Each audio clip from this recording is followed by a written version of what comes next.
now, as long as they break until the next game will start, I think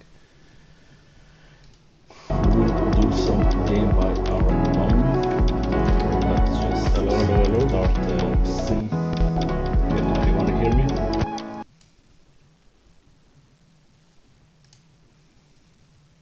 Game will start, I think we'll do some game by our own. Let's just start sim. You wanna hear me?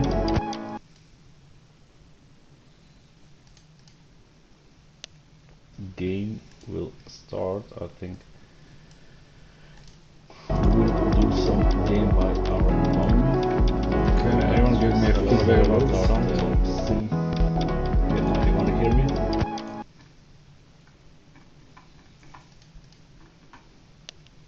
Game will start, I think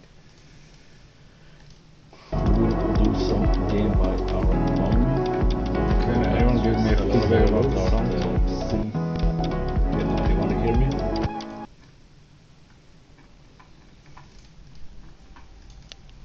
Game will start, I think we'll do some game by our own. Can anyone give me feedback about the sound? Sim. You wanna hear me? Game will start, I think we'll do some game by our own. Can anyone give me feedback about the sound? Sim. You wanna hear me?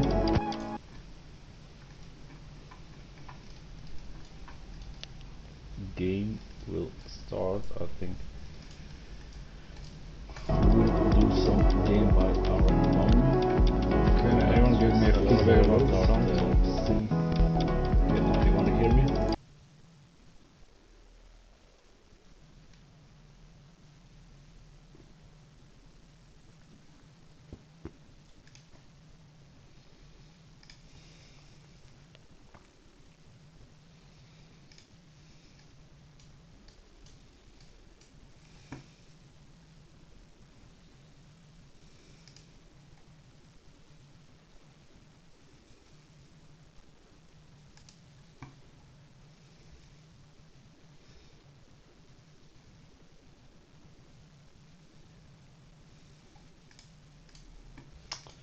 Okay, let's go for the search.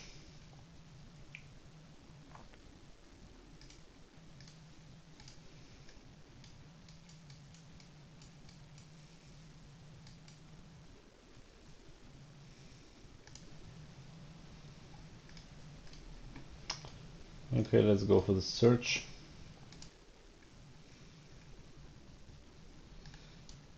So I think now the sound should be perfect, right?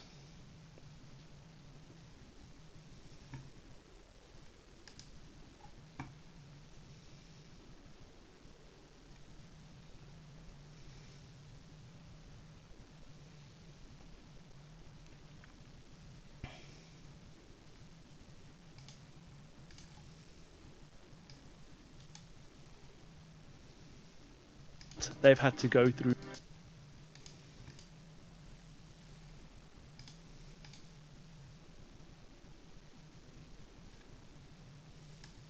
Okay guys, so we see now the bracket of the game. So I don't know this guy, so I have no idea which. Ah, okay, we see here the the leader they are playing. So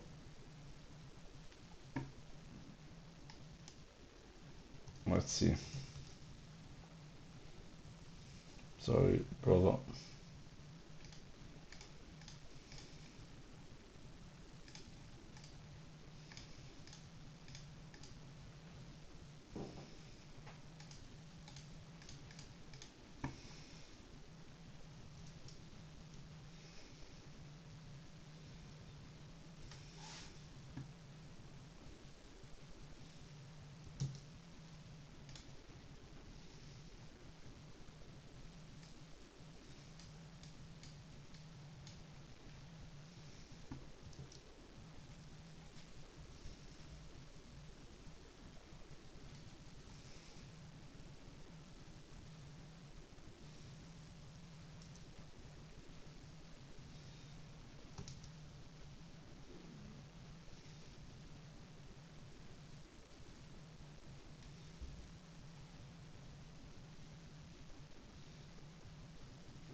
Why did you not swing? I don't get it.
I assume the game will start in 5 or 10 minutes.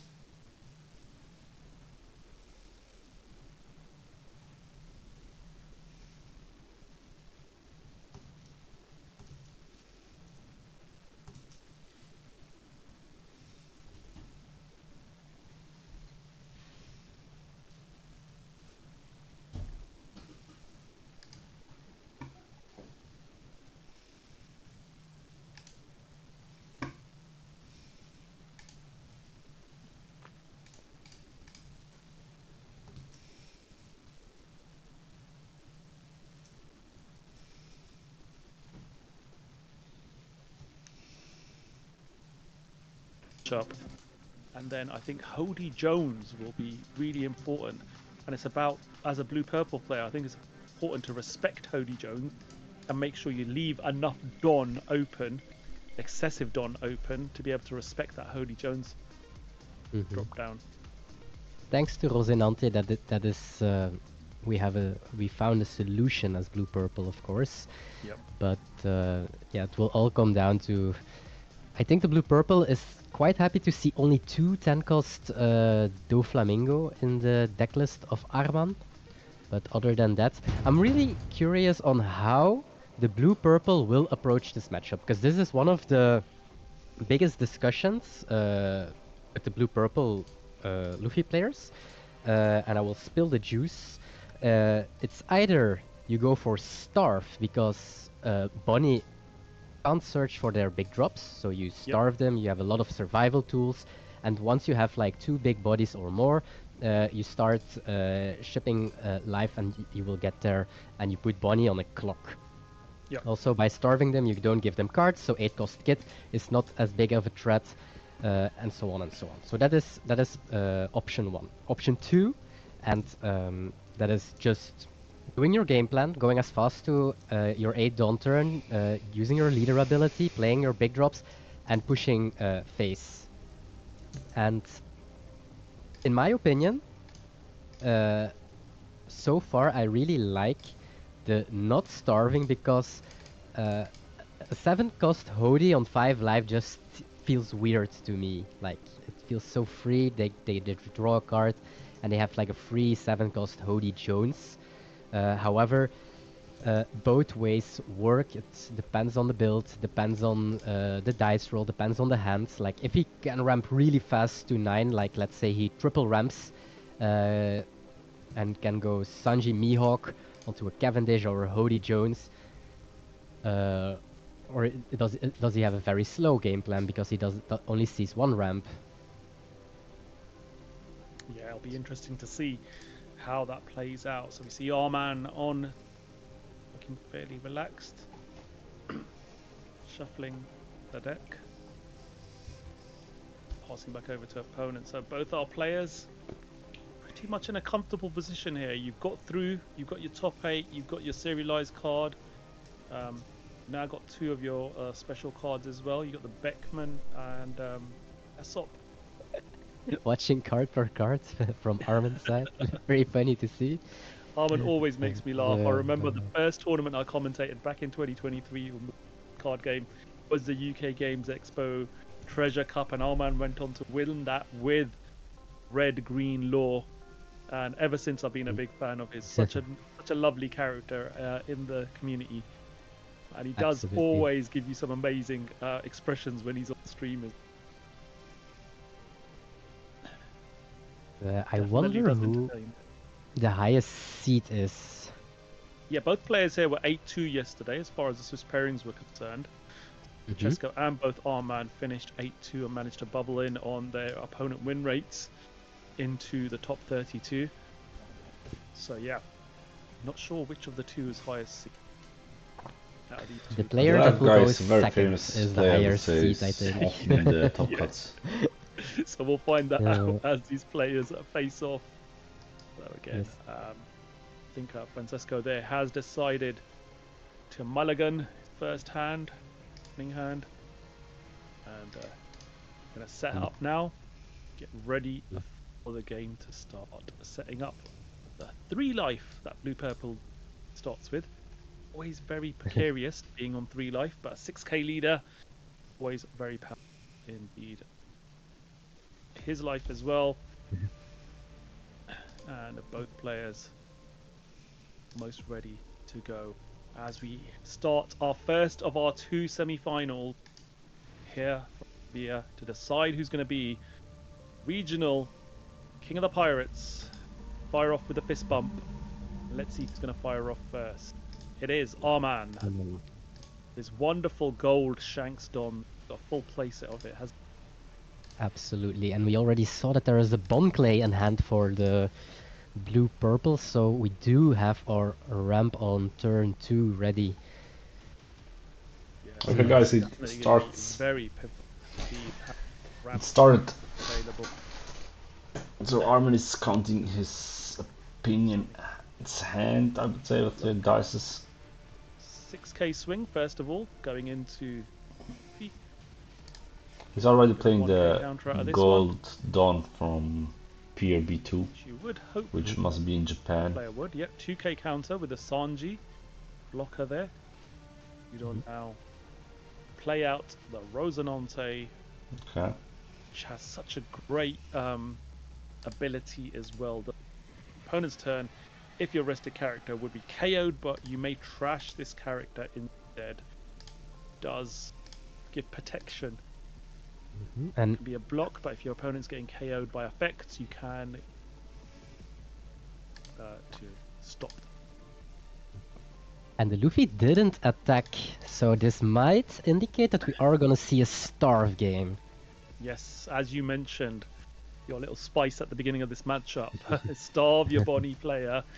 Make sure they don't find the pieces that they need. Being a 5k leader, they're very happy to take life early on to be able to use their life as additional resource. Starving them of that really is going to make things a little bit more to find the right pieces for the late game.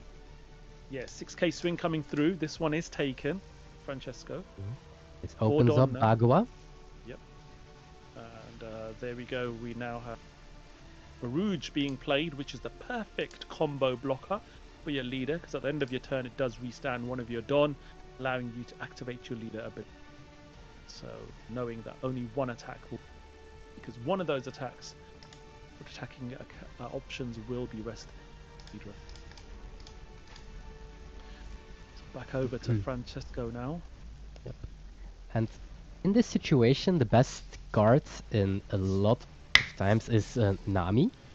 Because with Nami, you can draw 3 cards and put 2 back on top and leave 2 down open for your Bagua. This puts your opponent in a position that if he attacks, he can get punished a lot by Bagua, because Bagua gives you an extra Don when used, so that means he gets up to 8 and can use his leader ability the upcoming turn. And if he doesn't attack, because he knows about the Bagua, you can still potentially, if you have the cards, of And course, one of set your up your Don 9-cost allow Sanji. you to You can put on top first card, the card you want to play of Sanji, and the 9-cost Sanji on top that you will draw. So,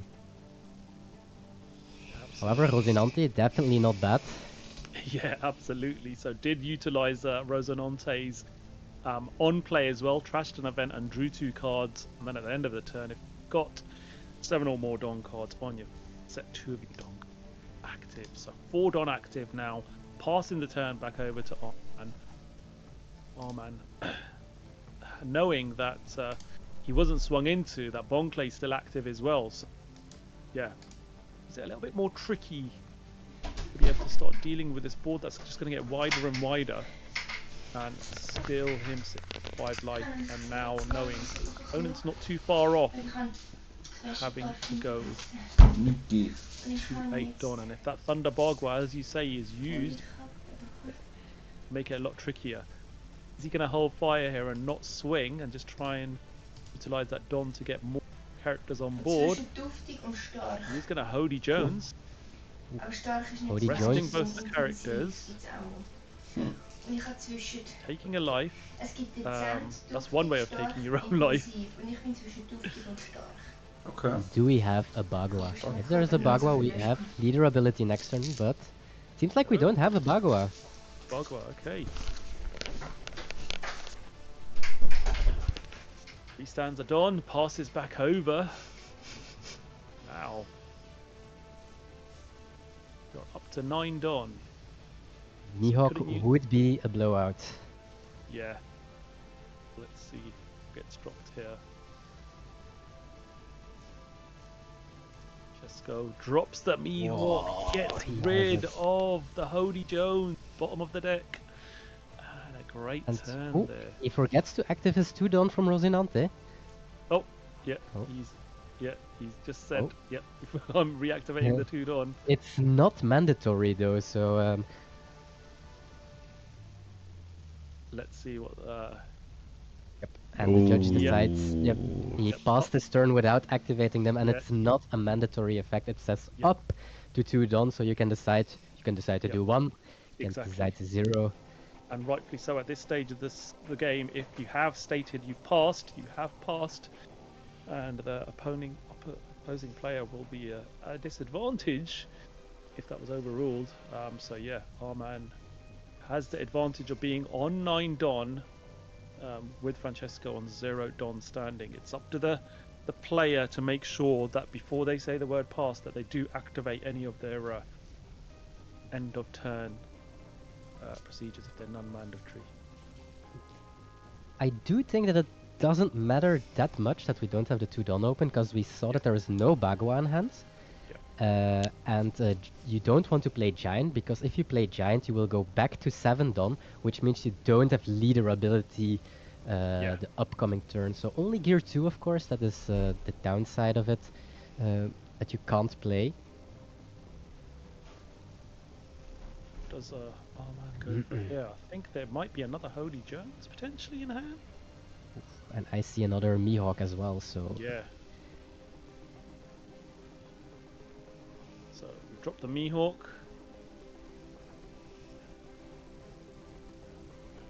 Yeah, I've got 5 Don still available. And we've got the Rouge, which is going to help to restand that 1 Don needed at the end of the turn, so you can get full maximum benefit from that 5 Don.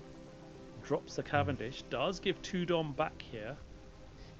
So, And not the normal Cavendish, it's the... Up 8 Cavendish, if I'm not mistaken, Yeah. from one of the treasure cups. Yep. Beautiful looking Cavendish card there. Arman is a regular player who finishes top position, so probably earned that Cavendish rather than having to trade into it for sure. But yeah, a lot of pressure there. Leader swinging in 6, and then the Rouge swinging in 6 as well to drop Francesco down to 1 life now. And We do have a leader ability. over. Yeah, leader ability now being looked at.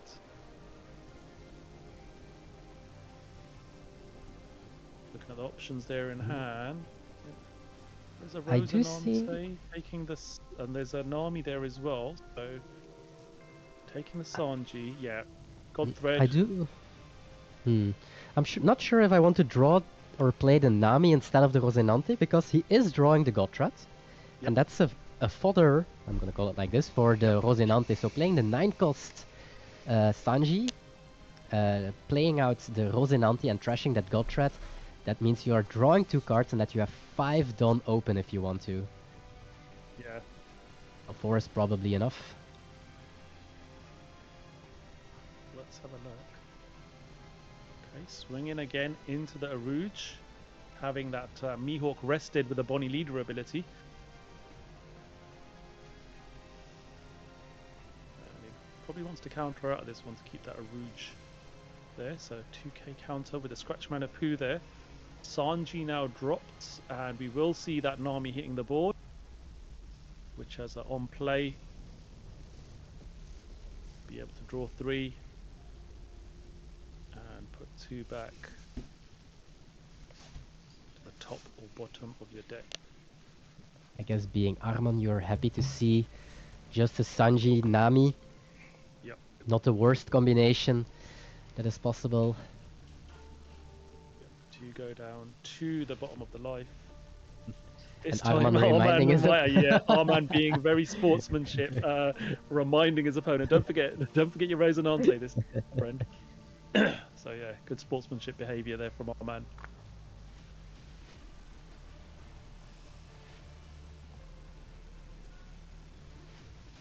So back over to Arman now. Tendon turn. Does now have the Mihawk on board, the Cavendish as well, so Cavendish can be utilised to restand 2 Don. Rouge will obviously give 1 Don back as well at the end of turn, so you can commit all your 10 Don here. It's going to be, well, it's going to be a 12 Don to turn, isn't it, with Cavendish on board if you swing with that Cavendish. Absolutely. And it looks scary with the Cavendish and an 8-cost Mihawk on board. Yeah. You're at 1 life. Yeah. Arman rightly having a quick look through the trash to see how many 2k counters have you got there. Sanji, you got the 2 Usohachi. He knows that 3 of those 2k counters have been utilised. He drops the 9-cost Shanks to deal with that Mihawk. That's really good. Yeah, absolutely. Just to be able to put that on your curve.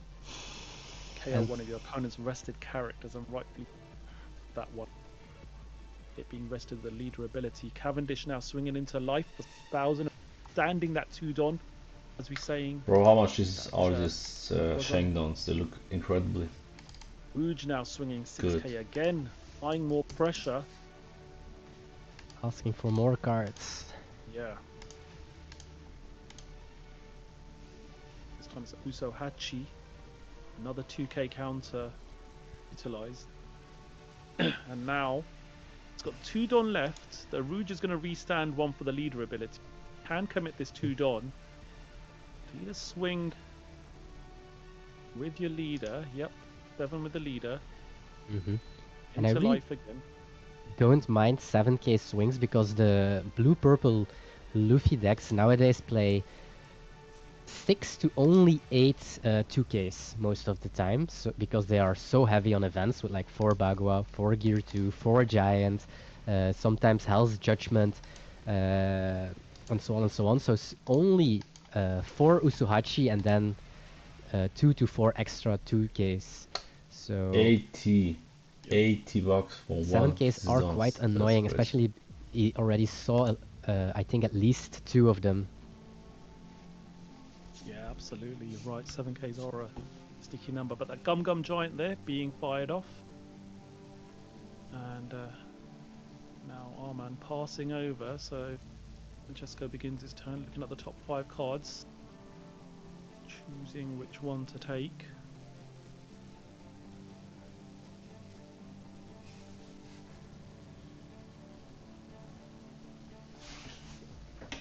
Look at the board state across from his opponent there.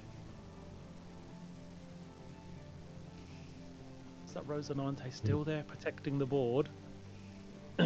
Decides to take the gear 2.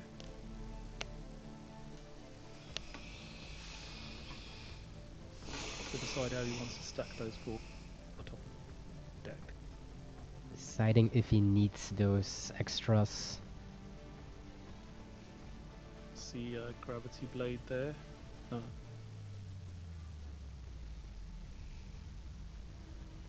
It's a Gum Red Rock, I think, wasn't it? Yes. Gravity Blade is 6 cost, not 7. Yeah, I don't think Francesco plays Gravity Blade Raging Tide, plays a Red Rock in his deck.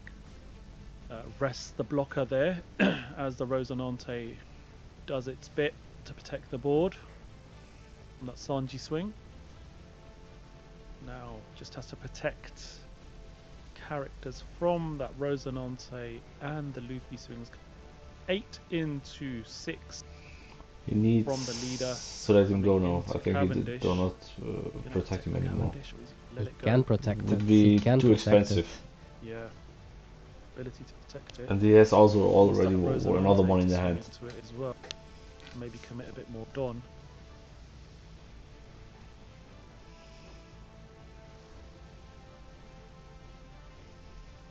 It does so much good work staying on board. Every time it swings, it gives you that 2 Don back, as we were saying last.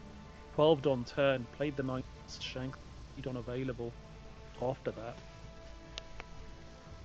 Able to put 2 Don under leader and window pressure, and he He is going to protected. Okay, crazy.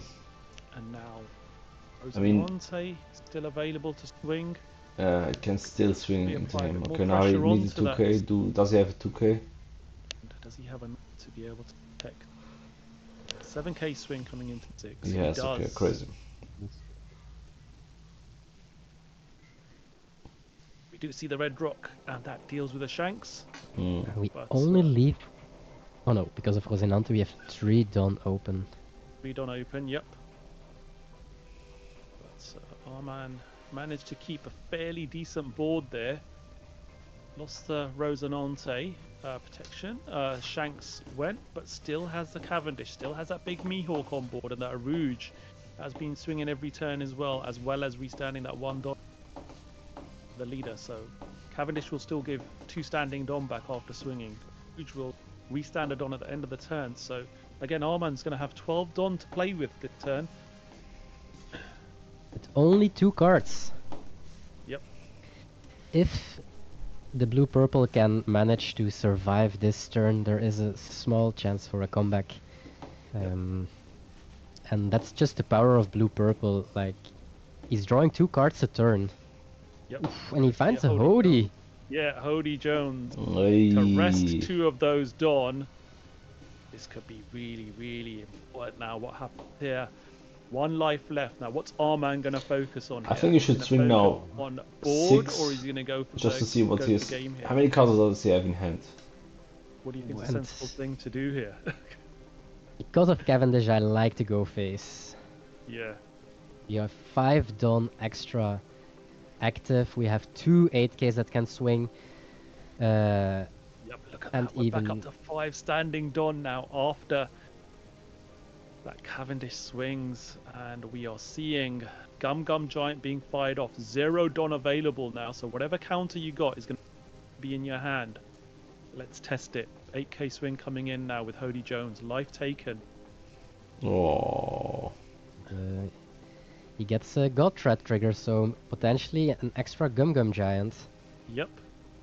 Gear 2 being utilized Okay, there. even better. Yep. Doesn't have to Don minus. I think you should swing now just with. That is a Well, it could, leader depends on ability his will hand still be size. You could fired swing off 6 next and 9. And we survive Or- a 10k swing. Yep, that's the question here.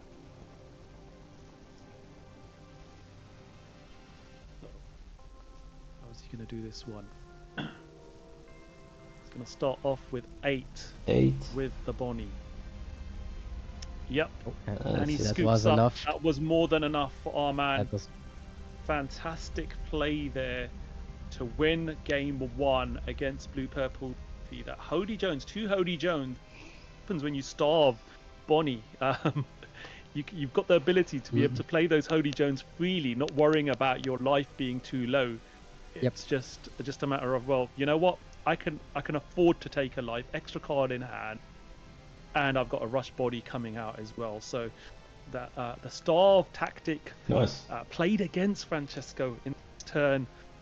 For sure, and our man playing really well there to go. Just a matter of, well, you know what? I can afford to take a life, extra card in hand. Bonnie did And find I've got a without rush body coming out searching as well. So 2 Hody starve and tactic 1 played 9-cost against shank, so that makes it Francesco in turn. really hard, and that is For also sure, and our man why playing really it's still well a there to go. lot of Just a matter of, discussion. well, Do we you know what? starve Bonnie? Don't we I can starve afford Bonnie? to take a life, extra card in hand. Bonnie did And find I've got a both rush have their body coming out merits. as well. So Starving 2 Bonnie is Hody giving them starve that tactic options to Nice. find played 9-cost against shanks, so that Francesco makes You're it so scared of really that, hard, and that is for also sure, and our man why playing it's really still well a there to go. lot of Bonnie, discussion. well, Do we you know what? starve Bonnie? Don't I we can starve afford Bonnie? to take a life, extra card in hand. Bonnie did And find I've got both a have rush their body coming out merits. as well.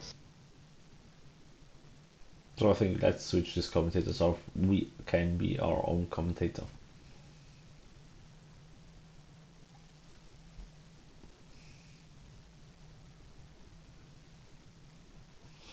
Okay, so 1-0 for the Bunny player, Armin, against the UP Luffy player. So we're excited to go into game 2.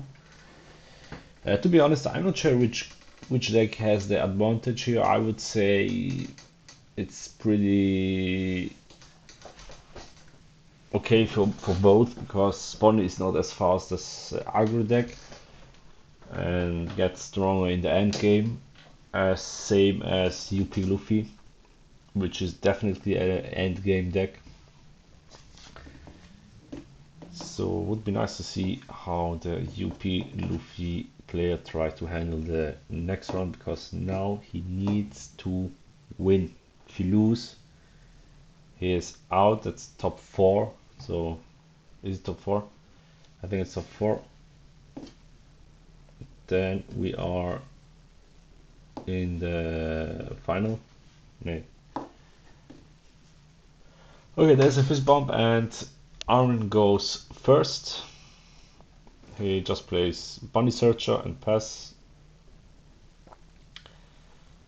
UP Luffy just pass, cannot do anything. Armin, Bunny player draws, Dawn. I think we search, yeah, why not? Looking for any Rouge or any Cavendish, I would say.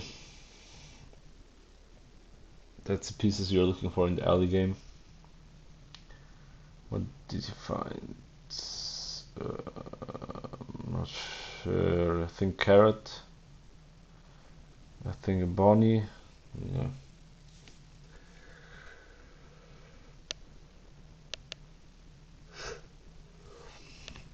Okay, he took Bonnie Searcher, so he has now 2 lines. He can play the Bonnie Searcher, and or he can swing with Bonnie for 6 and then play the Bonnie Searcher and search in the next turn twice or one time, depends on how the UP Luffy handles the rest Bonnie. Or he don't swing with the leader and just searches a second time, which will be also a okay opportunity, I would say. Well, I think you need to try at least to take cards out of the hand, yeah. So that's why he swings 6. He counter out with 1k, and he's played. Yeah, that's what I said. Okay.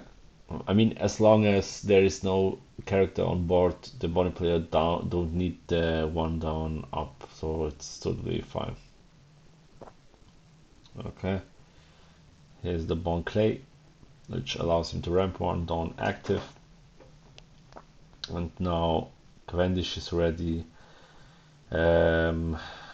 If he have Cavendish already, he needs to play him first. but he don't. So he searches, I would say, for Rouge.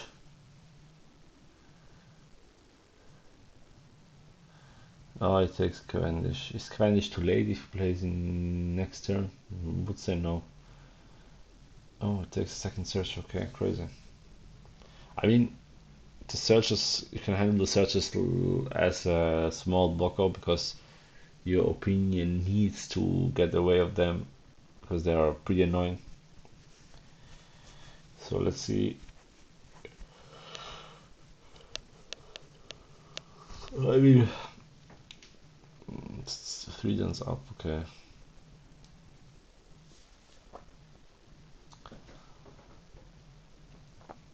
Seems like you should swing every turn to UP Luffy because you need this aggression.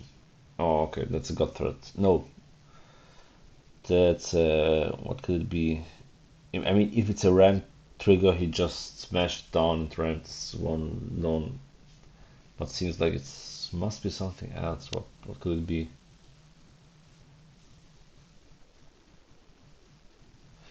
Do he have a KO trigger? I don't think so. I mean, gut threat trigger is also ramp one non-active, right? Okay, eh?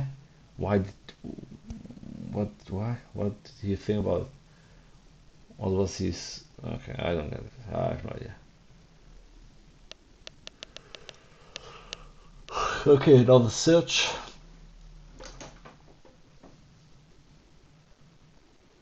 And finds the third Bonnie searcher, but there's also a Rouge. It takes Bonnie. I take Bonnie. Okay, nice. Why not?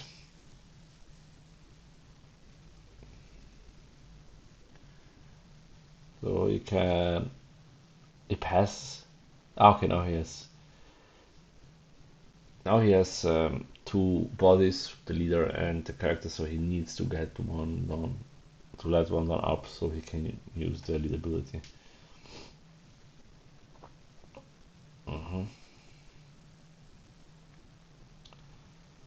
Okay. Treasures. Go to. Draw 2 cards.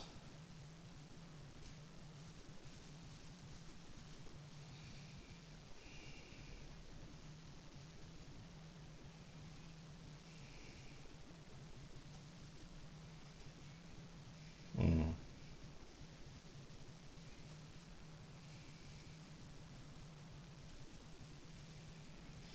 He is now on 8 already. Oh man, it means the lead ability is next turn left.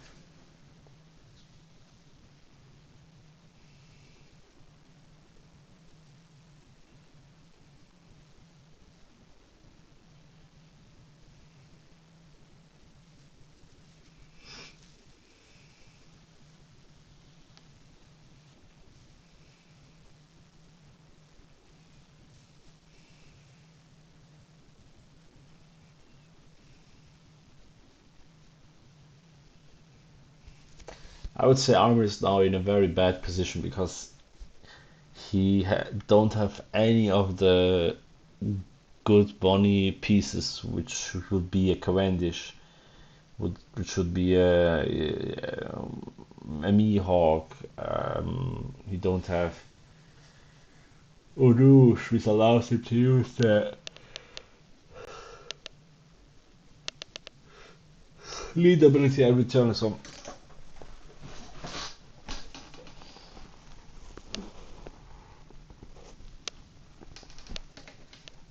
quite difficult spot when, if you ask me.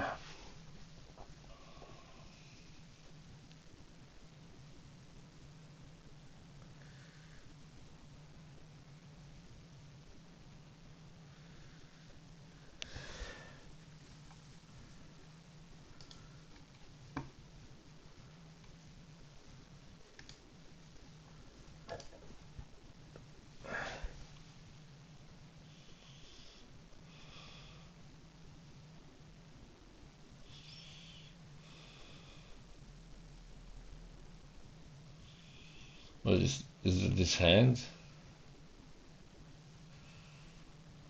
What an hand size, bro.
I didn't saw it. He put it on top or on bottom.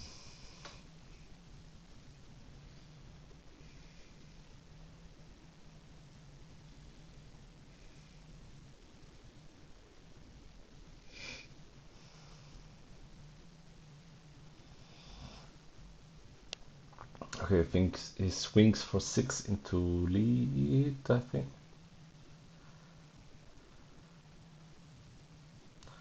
That's a block. And then 2k. Oh, ooh, okay. There's the Sanji. There is the Monkey D. Down -1. Draw one card. Gets rush. Swings into Bonnie blocker. And it was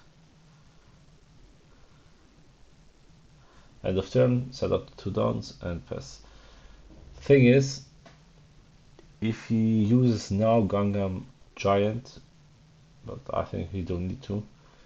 That's why he decided to play it like that. If he uses, just in case, Gangnam Giant, he has a problem that he will not be able to use the lead ability at the start of his next turn. So I would say he wanna avoid this, and that means for you, you should swing perhaps 8 to get 3 cards out of hand, or to make him to use Gangnam Giant.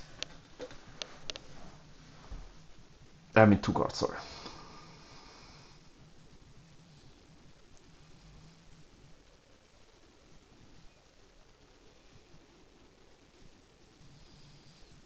So what will Armin do here? He plays Mihawk, which is definitely a good choice.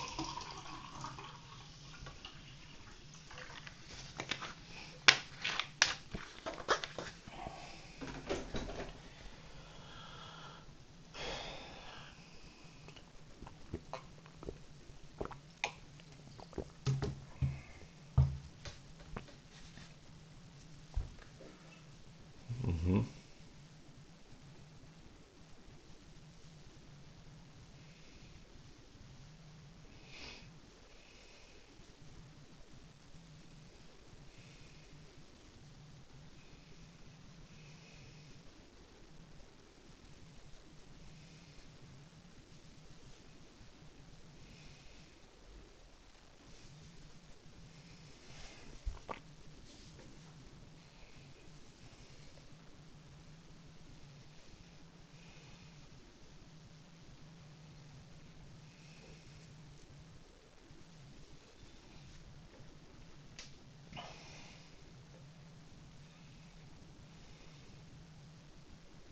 So there is a lead ability.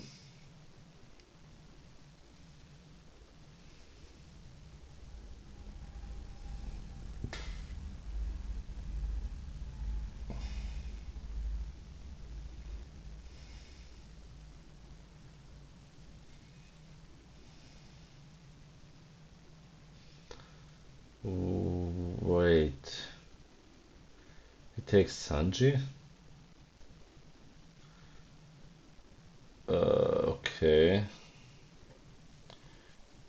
What was the second card? Was that, it wasn't the Nami, it was something else.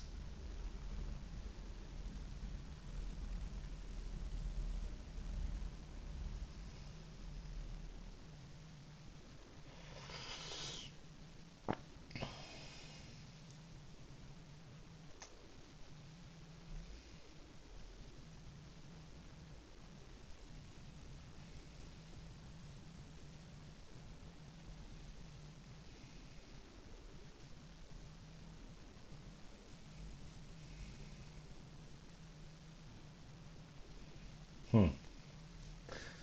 Okay, swings into life, and this has us.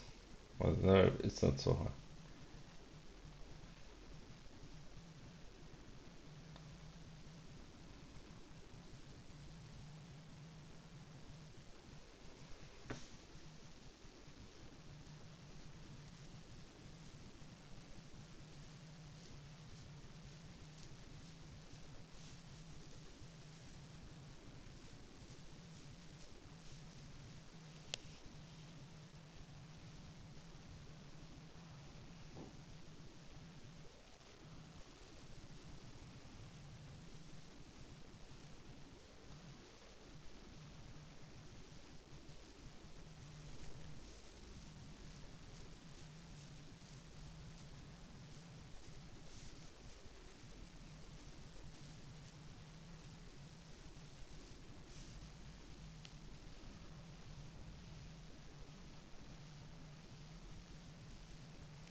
Hmm. I mean, Armin is still on 4 life, so okay. Good decision, definitely. Now just swing into face. Yes, use the restand ability from Cavendish to get you 2 downs back. Perfect. He counter out, so he already lose 1 card out of the hand. Now you can also search. I think I would do that. Oh, sorry guys, but I hate it. Why do people put the Dawn rested on a leader or character? The Dawn should be attached, not rested. Attached is not the same as rested. So technically, this is not correct. To be honest, I also hate it because it looks so stupid to rest the Dawn and put it under the character, or in this case, under the leader. Please let the Dawn as it is, attach it, not rest it. No, I don't get it. Okay, so 2 Dawns still active. One he needs one for the search, that's for sure. Oh, look at the top 5.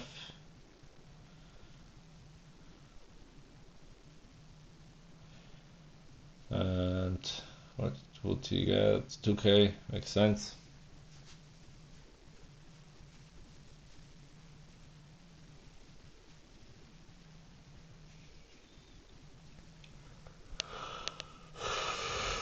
Yeah, it's a decent hand size, so. And I mean, the 1k Bonnie is now also technically, oh, let's say, pseudo blocker. So your opponent needs to get out of this card before. If he leaves the card, you can search turn for turn and you get more value as long as this card is on board.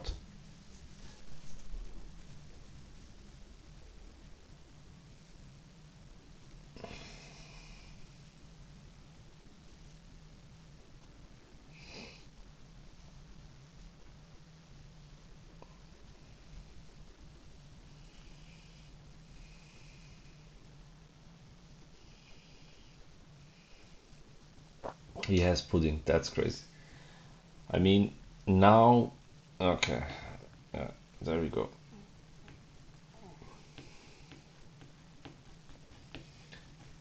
He could have tried to take more cards out of his hand if he swings into life, but I mean, yeah, let's say if you swing 9, but it was maybe too risky for him, so that's why he decided to just use it straight.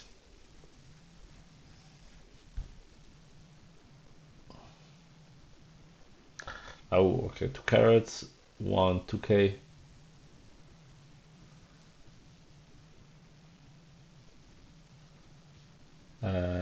Drunk Vanish, I think.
Okay, that's very, very bad position for Armin.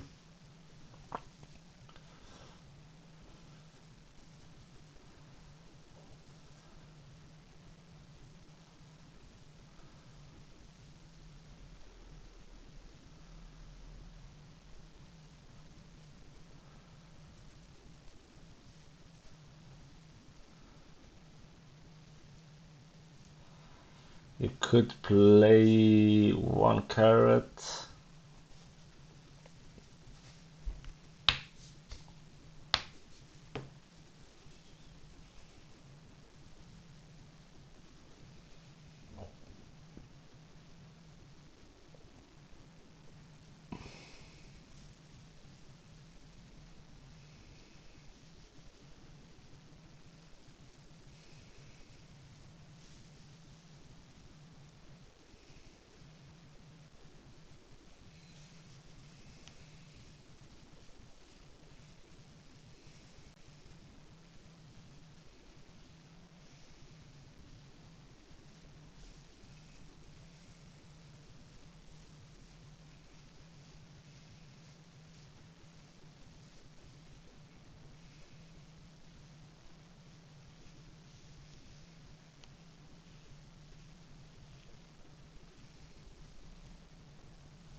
Oh,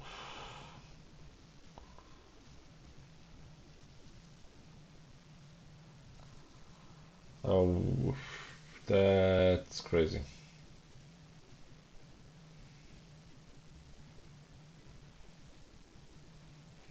Wow. I mean, Armin can just win now if he has Hody. No, even Hody don't make any difference here.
The problem is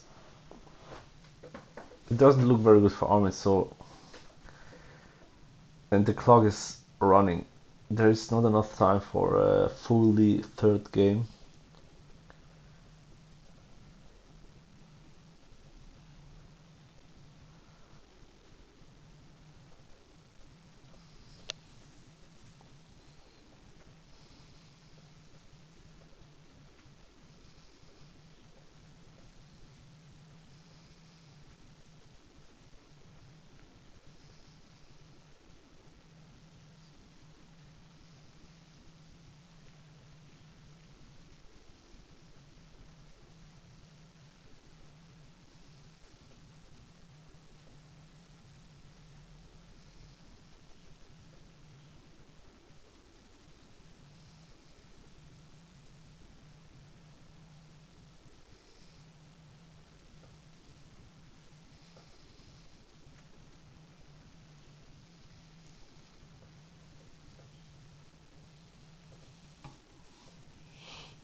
So now Now he needs Hody, but unfortunately he trashed Hody one turn before, so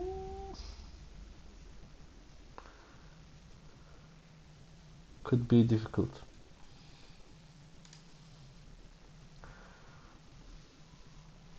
I mean, he has 4 dons open. Does he have Hody? Does he have Hody? He has Hody. Oh my fucking god, okay. The thing is, here you go, okay.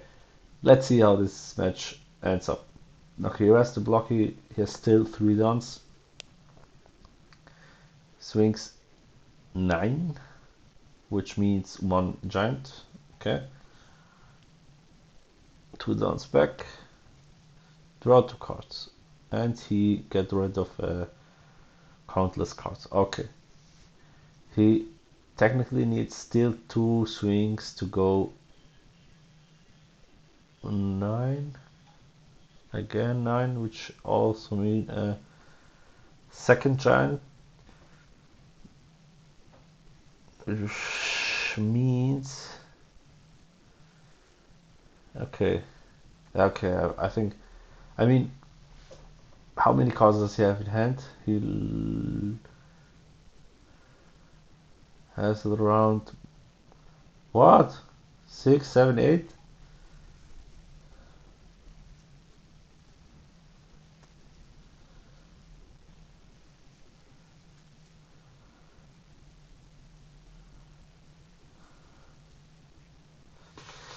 Okay, GG. So the thing is now,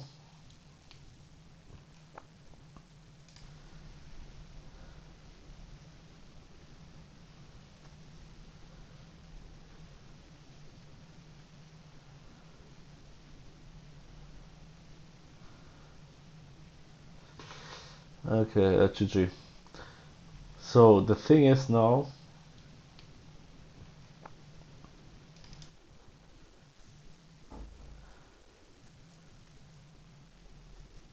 I think Armin with Bonnie has in time a huge advantage. Why? Because he plays at least 3 small blockers, which is Rosinante, Patch, and Rouge. He has the lead ability. I mean, in time, he will win. He will definitely win in time. Can play smart.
Okay, Armin is on 4 life, the other guy is on 2 life. I mean, 4 minutes left plus overtime 10 minutes.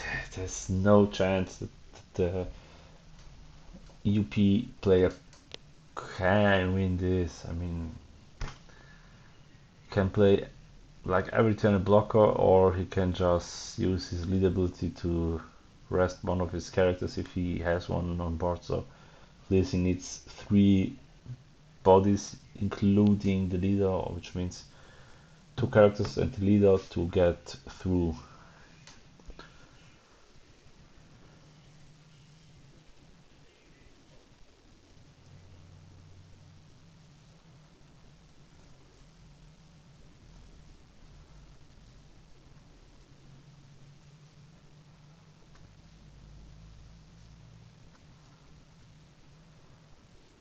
Oh my god, he blinds flips Hanji? That's crazy. But that's the thing. If you are in this on level, you need to risk some time.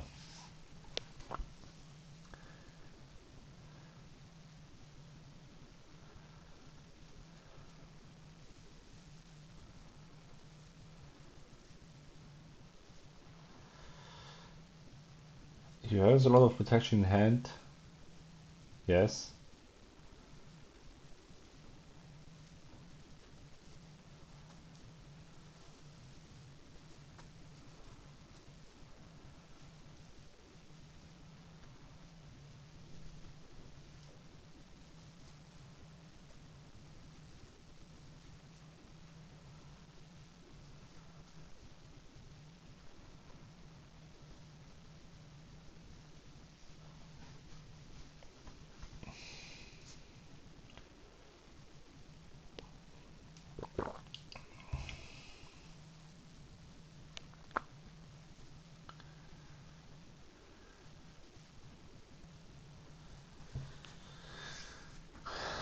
Okay.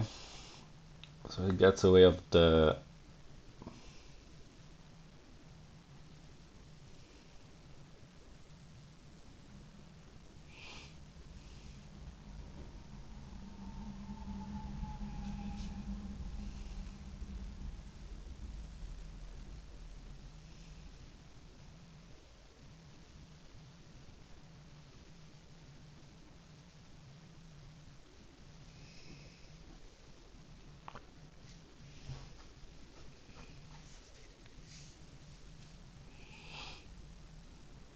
This one should not be blind. Okay.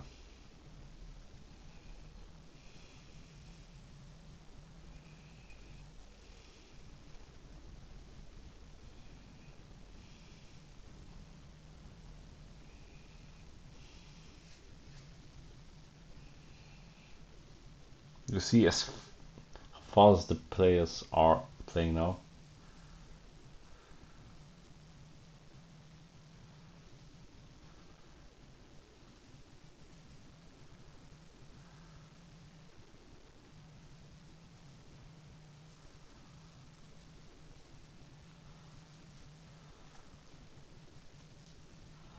that's crazy. He just wanted to make sure that he isn't turn 0, so that's why he plays as fast as possible.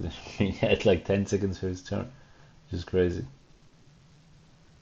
So 10 minutes overtime is called. That means 1, 2, 0, 1, 2, 3, or is it until 6? I'm not sure. Maybe it's until 6.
I would search.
That's crazy, man. First semi-final. Well, our fellow Abra is going to be very happy coming into next matchup, commentating, see his friend getting through to the final. But a really good show there, showing how strong Bonnie is even into the blue purple matchup. Absolutely, a show match, as you can almost want to say it, from how Bonnie beats Blue Purple Luffy. We did see that Blue Purple Luffy was trying to starve the Bonnie, and that didn't work out. So that discussion is still open. Is the starve the way? Is not starve the way? We don't really have an answer just yet, but it does. Starve could work, but when you've got two Hody Jones at your disposal, makes your opponent feel, yeah, I can use those Hodies without having to worry, I think. And then knowing that potentially a Doflamingo is there to freeze down characters, as we see how important Doflamingo is against a matchup just there at the end, being able to almost tap everything down with the leader ability. You're preventing 4 attacks coming in, essentially, aren't you? Especially thanks to that Cavendish that was on the field. Cavendish and Tenkos Doflamingo. And of course, he was taking his time. He first played the 9 cost Shanks to get rid of a 9 cost. So afterwards, he does have an 11k swinger and a 10 cost Doflamingo coming up, and that was just too strong. And yeah, Arman is in the finals and definitely deserved. Like, he's one of the best players around. He showed already a lot how good he is with Bonnie, and I'm really curious to see if he will get a rematch against another UP player, or if he will play against Lim, because we do have a Lim in top 4. As well, yeah, that's going to be an interesting matchup to see who progresses through from that blue-purple Luffy and the Lim as well. So yeah, first semi-final match goes to Bonnie. So we started off the day with how many? 10? Was it in our top 32 blue-purple Luffys? Yes. And we've gone down to 1 left in the other semi-final. So yeah, most of them have been wiped out, and Bonnie still remains in this particular tie to get through the final now. What's going to face Bonnie? Is it going to be Lim, or is it going to be a blue-purple Luffy?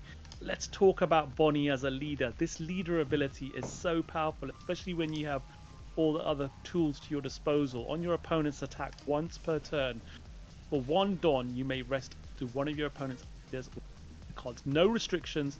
Doesn't matter how big a character that is, how much power it has, you can rest a character. And this forces your opponent to have to attack with their biggest character first, which is not always the most optimum thing to do, is it, when you're playing the card game? You want to tease your opponent with your lowest swings first and see how they react. This forces them to go for Absolutely, this is a contradiction on how you play the game, because of, like, fundamental wise, you want to swing 5 or 6 first at your opponent leader. If they take life, you can go, okay, now I'm going in, or I'm forcing out cards out of his hand, or I'm just going for board if they countered because their hand is getting smaller. And Bonnie is just as we call it, a skill check on people playing for the first time against Bonnie. So that makes his leader really, really good, and it's been there since OPO7, and it actually never left. Um, Maybe in the timing when Black Lucci was a thing with Moria, that Bonnie had like the hardest time of her life, Yep. but But now she's back. yeah, absolutely is. And see here on the screen one new addition to Bonnie, which is the new secret rare 5 cost 6,000 power, 1k counter, but it does have an on play. If you have if you have 8 or more rested cards, draw 2 cards and crush one, and then set one of your Don cards active. So you're going to be paying 5 to play this. As long as you've got 3 other rested cards, this is fairly easy to pull off. Hmm. This is really good, and this is helping the problem that I described from Bonnie being as consistent as possible. Um, Draw two, trash one is getting rid of the cards that you don't need, and yeah. Yeah, absolutely. Mm. And it does, it's a blocker on board, 6,000 power block as well. Restands that one Don for your leader to um, be able to activate that leader ability as well. Very strong card indeed. And then we saw the Don Quixote Do Flamingo, 10 cost. And again, if you've got the Cavendish on board to be able to restand to Don for your leader ability, this Do Flamingo is so powerful. Being able to um, freeze apparent 3 of your opponent's rested characters. They do not refresh. They do not restand in the refresh phase. Really, Hmm. really. Yep, I like this card a lot. This card is so strong. It's one of those Mm. cards that we saw it in see a lot of play, and then suddenly it dropped off, and now it's really a big important.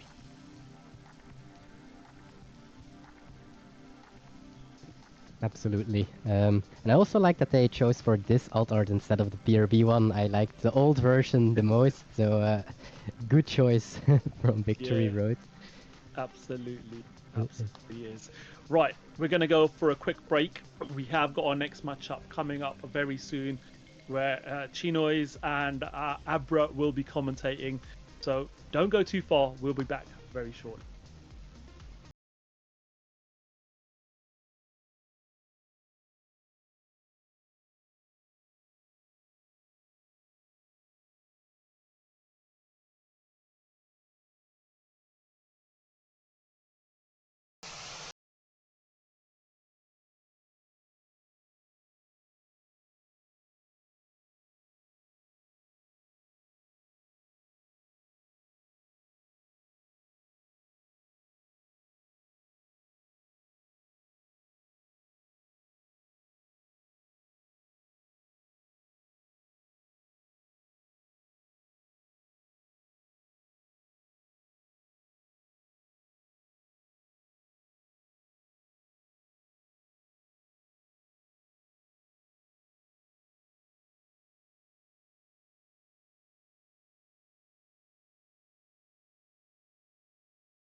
Hello guys and welcome back. Second semi-final. It's finally time. One more game and then we are going into the final. Arman, my good friend, he already did it, and now it could be your turn because your friend is playing that semi-final. If I didn't understand anything wrong with Lim. So Lim Yes. versus UP. What do you think about this matchup as a UP man? Oof. I'm gonna lie if I say that I played more than 10 games against Lim in this Okay. format. I don't think there is a lot of stats on this matchup, but he is doing good into UP. He is winning those matchups quite often, but I think it will all come down if he has the dice roll or not. If he can go first into UP, I think he's winning. If he has to go second and the UP has access to Godthread, I think it will be a very tough matchup. I think it will be a lot of percentages on going first and second.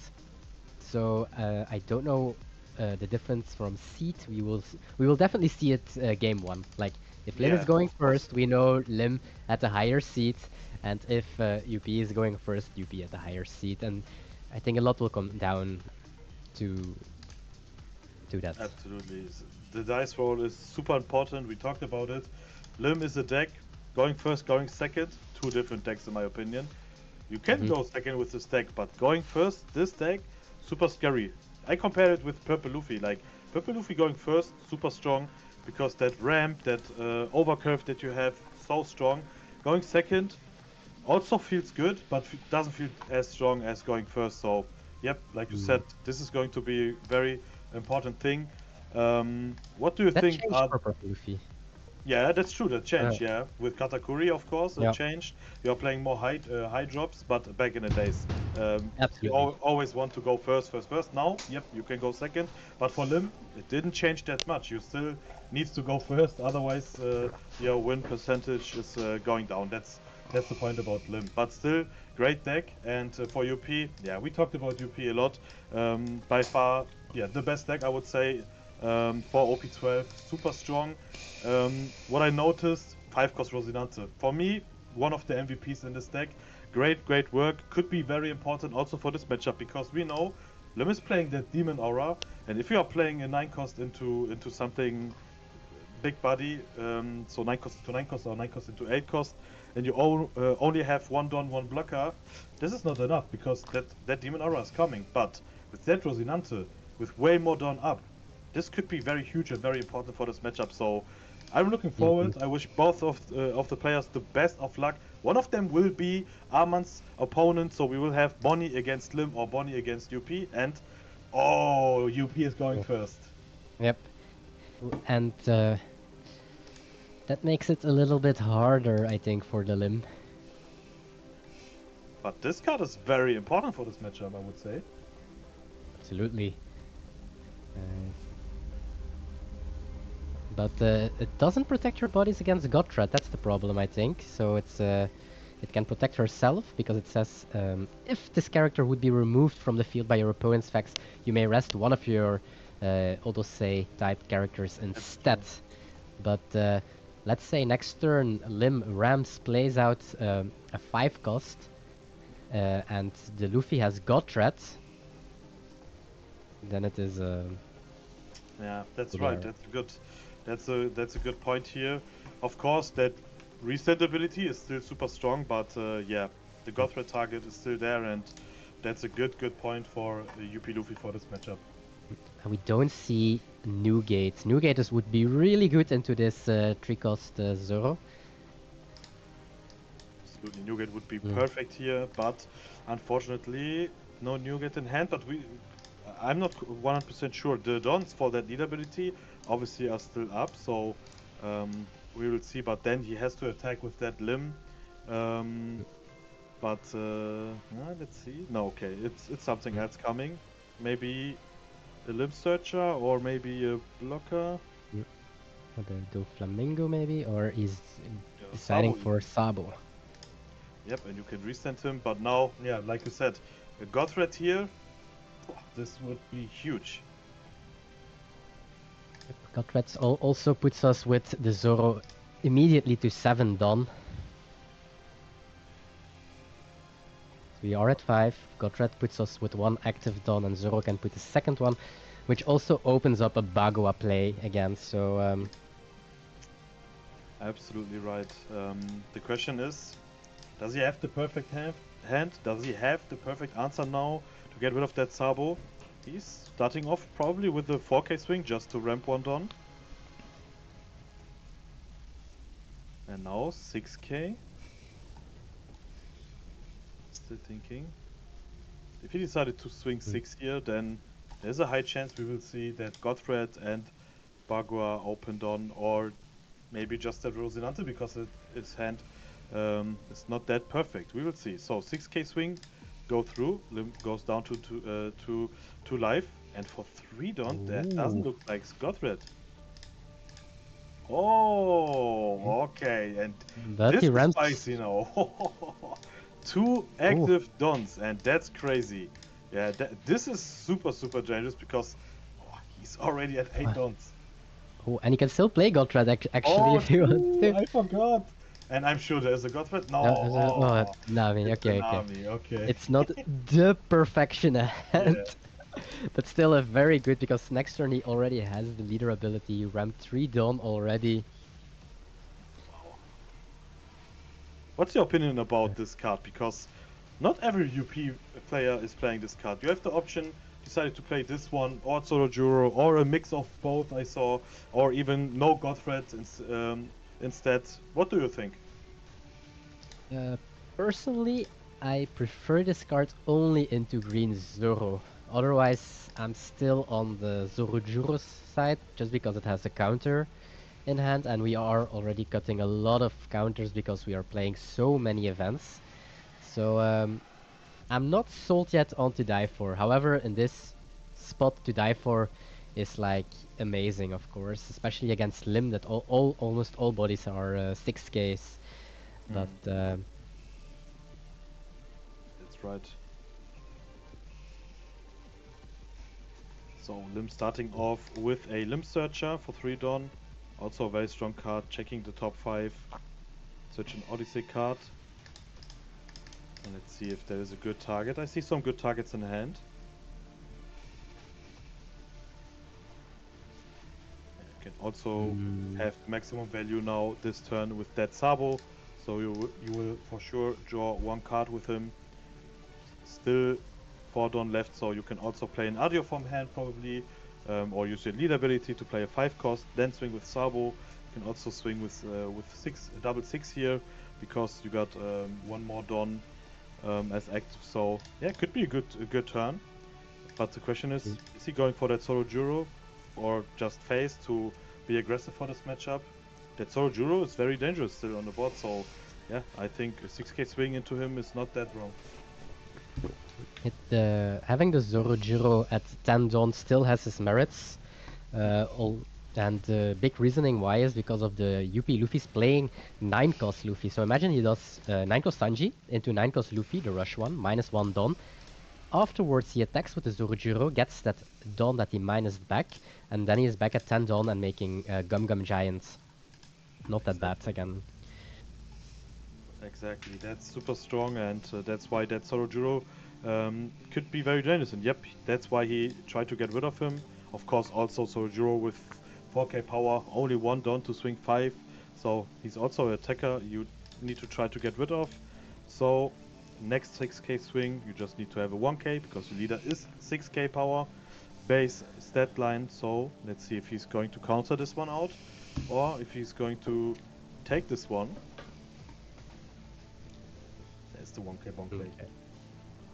And here we go, leader ability active. Yep, so it's the triple restand. That's so strong about Lim. That 1 cost Lim is restanding an Odyssey card. That 3 cost Lim is restanding. That Dofi blocker is restanding. That's super strong. There was some glare, but I think I saw and Sanji and the 8 cost Doflamingo. Oh, okay. And that would be perfect, especially if he have that 5 cost Rosinante in hand. And I'm pretty sure he will have exactly that turn. Let's see. Cheat out 3 bodies. Oh, this could be very huge.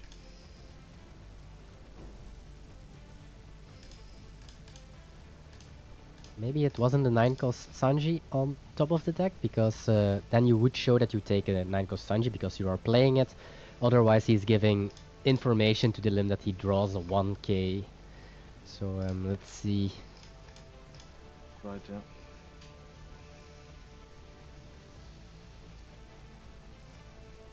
It's nice to swing as well with Nami. Absolutely, I agree. Double 6k. The first one was countered out with Scratchman Apu. At 1 cost 2k, also a very strong card for this deck. Yeah, just to have that 1 cost to play out a second rested target and also to rest a 2 cost or less is very important because there are many decks that plays 2 cost blockers, especially yellow and green with blockers like 1 cost Apu, 2 cost Beji, or even 2 cost Rosinante. So very, very important card. He's going to block this one and 1k. Oh, this looks like Doflamingo or Sanji. It is Sanji. Is it into Doflamingo? No, it's into into Mihawk. Okay.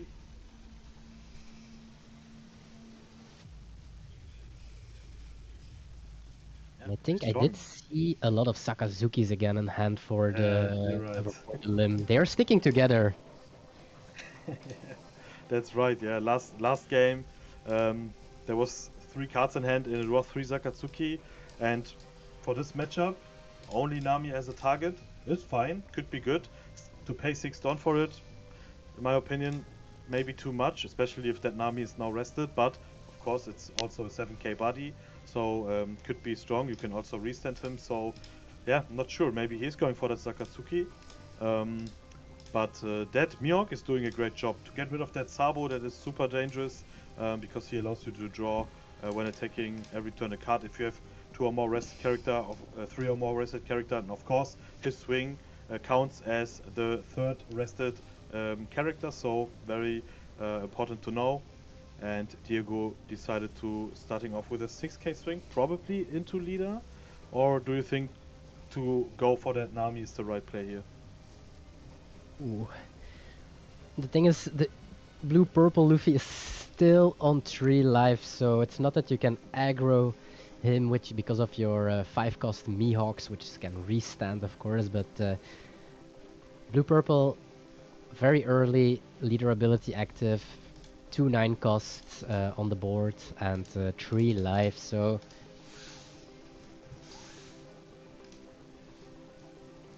not that easy, but he decided to attack that Nami, probably, and he countered this one out. Another 6k swing. Still need to declare a target, and pretty sure, yep, it is again into that blocker Nami.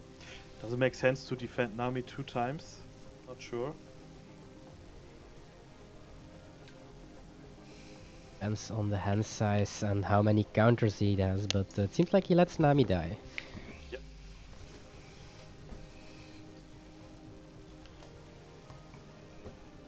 Again, 6k swing coming from 3 cost Lim. So, pretty sure. Yeah. Maybe to have some more cards in hand because next turn again lead ability. If you are going to take this one, you're getting 3 more cards in hand with 1 life and search plus draw for turn. But you need to be very careful because you are playing against a deck that has the option to find restand cards, to find rest cards like Demon Aura. So yeah, you need to be very, very careful. Thinking about using one of his dons. Maybe he wants to cycle. Oh, he is using gear too. Interesting. Here we get a glimpse of the hand, the 8 cost Luffy. And And Usopp. Yep, that's only 2 cards in hand. And Lim is going to use that lead ability, playing that Enel. Great, great card in my opinion. Yeah, if you have 2 or more rested characters, you can draw 3 cards and trash 2 cards from your hand. So you can get rid of that Zakatsuki. This is super strong. If you have it 3 times in hand, then that Enel is super powerful. Just get rid of 2 and try to find some counters and you're good to go. And that's what we're going to see. Double Zakatsuki going to be trash because, yeah, you don't need him for this matchup, to be honest. And we are leaving some Don open, it seems. It's Yeah, more than 2, it's a lot more. Something else No, coming. Is there he's not maybe a leaving. Zakatsuki coming? No, they cannot. So it should For be a 4 or 5 cost here. more blockers. It's no Flamingo, one of the best cards in this deck. And look at this. Again, restand, restand, restand. This leaves my only one option for the blue-purple. Absolutely. And oh, do you see that? Is it was it a white snake there? I think he's so. playing, yeah, he is playing that white snake in UP Luffy. First time that I see someone with UP Luffy playing that that white snake. Yeah, it's coming up more and more because it's also really good into Rayleigh as well. Being a 7k leader for a full turn, also replacing itself because it draws a card, also makes it really good. Yeah, that's right. Especially if you are playing more event cards and a card like Rosinante that allows you to play out cards like a 9 cost Sanji or 8 cost Luffy and still play around some dangerous cards like Holy Jones or Demon Aura to have more dons up and to have more defense for your turn to to survive. So yeah, I understand why he decided to play. Also, we saw Judgment of Hell being there as a top card, especially against Green Sorrow, super strong. So that's the power of UP Luffy. You have so many different good cards that you can play, even as a one-off, because that lead ability every turn, you will go through your deck, you will see everything you need to see. So that's why this deck is super strong, and you can still play, a lot of one-offs. Yeah. Still at 3 life, which is also extraordinary at this point. 3 life is the problem here for Lim.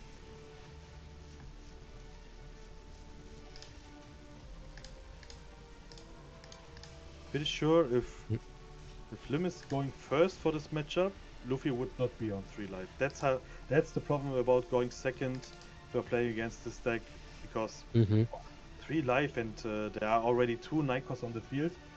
To be honest, I think it's the first time I see UP Luffy still on 3 life in the late game. Most of the time they also take their first life to make Bagua active, of course, but True. because of to die for, he didn't need to leave Bagua open at 7 Dawn. He was instantly at 8 Dawn. That's right.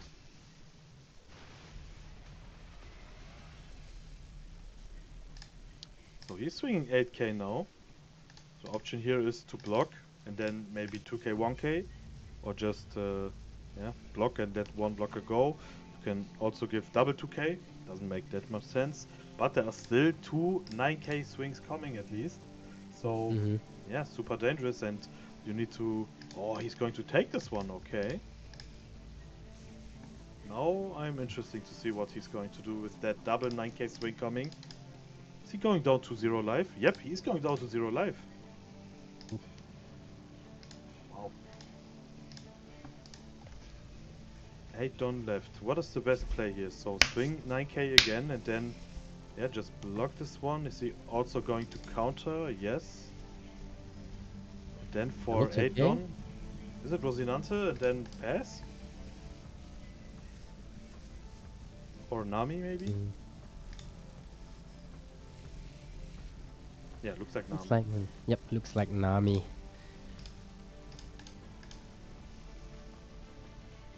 I guess we will bottom deck the 8 cost Do Flamingo and a +1. Yeah, makes sense. That Nami is super strong. Blocker, 5 cost, 6k power, 1k counter. If the leader is multicolored, draw 3 cards and place 2 cards from your hand at the top or bottom of your deck in any order. Perfect card for this deck with a huge potential to be played in more decks in the future. So a great card, and it's Nami. So beautiful card. It has it all. Yeah, absolutely. Yep. But I don't see us winning from this point as Lim. It's really rough. 0 life, yeah, you got a full board, but one of them is a 0k character, and that UP blocker, 3 Don and 3 life. Not that easy, that's why, yeah, he needs to make some big pressure for this turn, try to survive one more turn, and then try to end this game next turn. Not that easy, but I think that's the only option to win this game here. And Whitesnake being used, we have a 7k leader right now. First time I see Whitesnake in UP Luffy. Yeah, it's not Nami, because we don't have that blue Nami from OP3, where Whitesnake was a staple, super strong card. You can also play it in UP Luffy, up to one of your leader or character gains 1000 power during this turn, and draw 1 card. First good point, 7k leader for the turn. Second good point, you can draw a card, and because of the leader ability, you know exactly what you are drawing, and this is a super strong combo, and the first time I see Whitesnake in UP Luffy, so yeah, maybe it's a card we will see more in the future.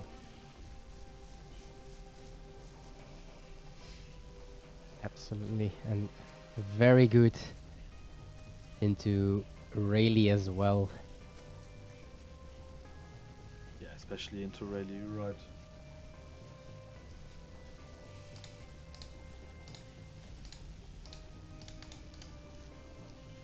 So UP finally down to 2 life at least.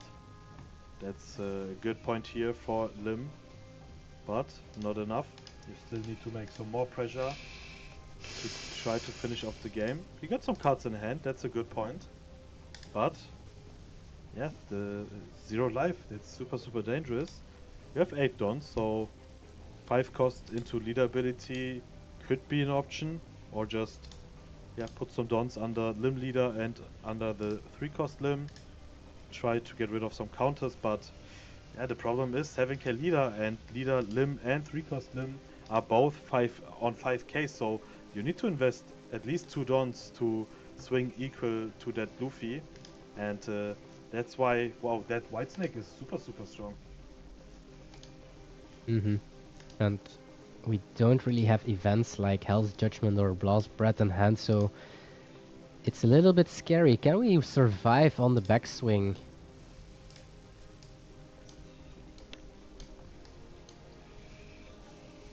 Looks like we are going to Sakazuki the Nami.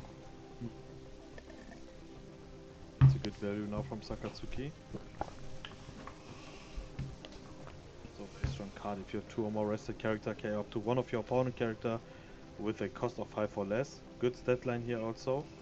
And yeah, double blocker, 2 Don up, but no swing with Lim, leader and character, because you need the Dons to have a good defense.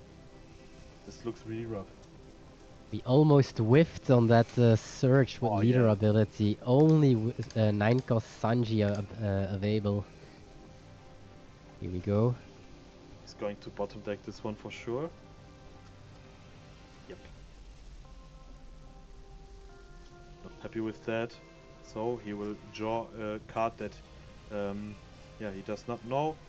Let's see what he's going to draw. Not sure, but yeah. What is the option here for UP Luffy? Try to swing with big numbers. You have two 9k bodies, so these are the big numbers that you have. Try to do some big pressure. Try to force your opponent to block, and yeah, then finish up the game next turn. And to have a good defense, play out Nami, play out Rosinante, have some dons up for your event cards. That's the power of UP Luffy. You have so many different options now, because last set it was like you're playing Sanji into Mam, Sanji into Mam, Sanji into Mam, or Sanji into Kata, and that's it. And then the dons for Gum Gum Giant or for G2, and that's it. Now, yeah, it's not that easy anymore. You need to have the perfect turns with your dons. You need to find the perfect play here, and that's why cards like Rosinante, like Nami, like Gravity Blade, also like Red Rock, now are super strong, and especially like we saw last game, putting into Red Rock and still 4 down up. This is super strong. Yeah, that's insane. Diogo counting here like, am I dying to a God Threat or Usohachi? Because we know, Diogo knows, Jose normally doesn't know, is that there is no event on hand for the limbs. So paying 3 for Usohachi and then just swinging a lot is definitely a possibility. He decides not to.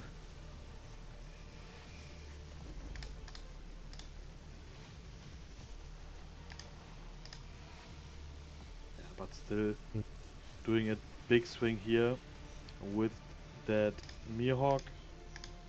And now, yeah, it's really not that easy. You need to have 3 2Ks if it was a 10k swing. I think he lost anyway. If he Yeah, counters, then Usohachi will rest the absolutely. Flamingo and he swings for a game. That's Although, maybe he is scared to do that because of the threat of Asura and Blast Breath and that he can lose on the backswing. Hmm. So he might play safe. That's right, but depends on how he's going to counter or defend this attack. Yep, he's going to use some counters here. Wow. 2k, 1k, 1k, 1k, 1k. Okay, this is... And now the Usohachi would be enough, that's pretty sure. Yep. And yeah, I'm 100% sure that he's going for that Usohachi. 3 done. Yep, show me that Usohachi. Okay. And Uh, shake hand, we are going into yeah. game 2. Yep, there was And no event in hand for the limbs, so it was not possible. exactly, yeah. So that's why UP is going up 1-0 for UP. One more win, and then we will have UP against Bonnie in the final. But now, Or him. or Lim, because yeah, now Lim can decide if he wants, if she wants to go, or if he wants to go first or second. On, of course, he's going to go first with his Lim deck because that's the curve you want to go. So we will see a completely different game for sure because, yeah, Lim going first is super strong. However, Blue Purple Luffy uh, changed so much after bans that going second is not that bad. Having access to 4 Bagua. So a ramp on turn 2, which he can do with to dive for into a 5 cost with Bagua into, well, if the limb attacks or not, depending with leader ability, or just putting on a 7 Dawn turn a Nami readying up a Sanji plus a play is also so good. So it will all come down to our second curve as well.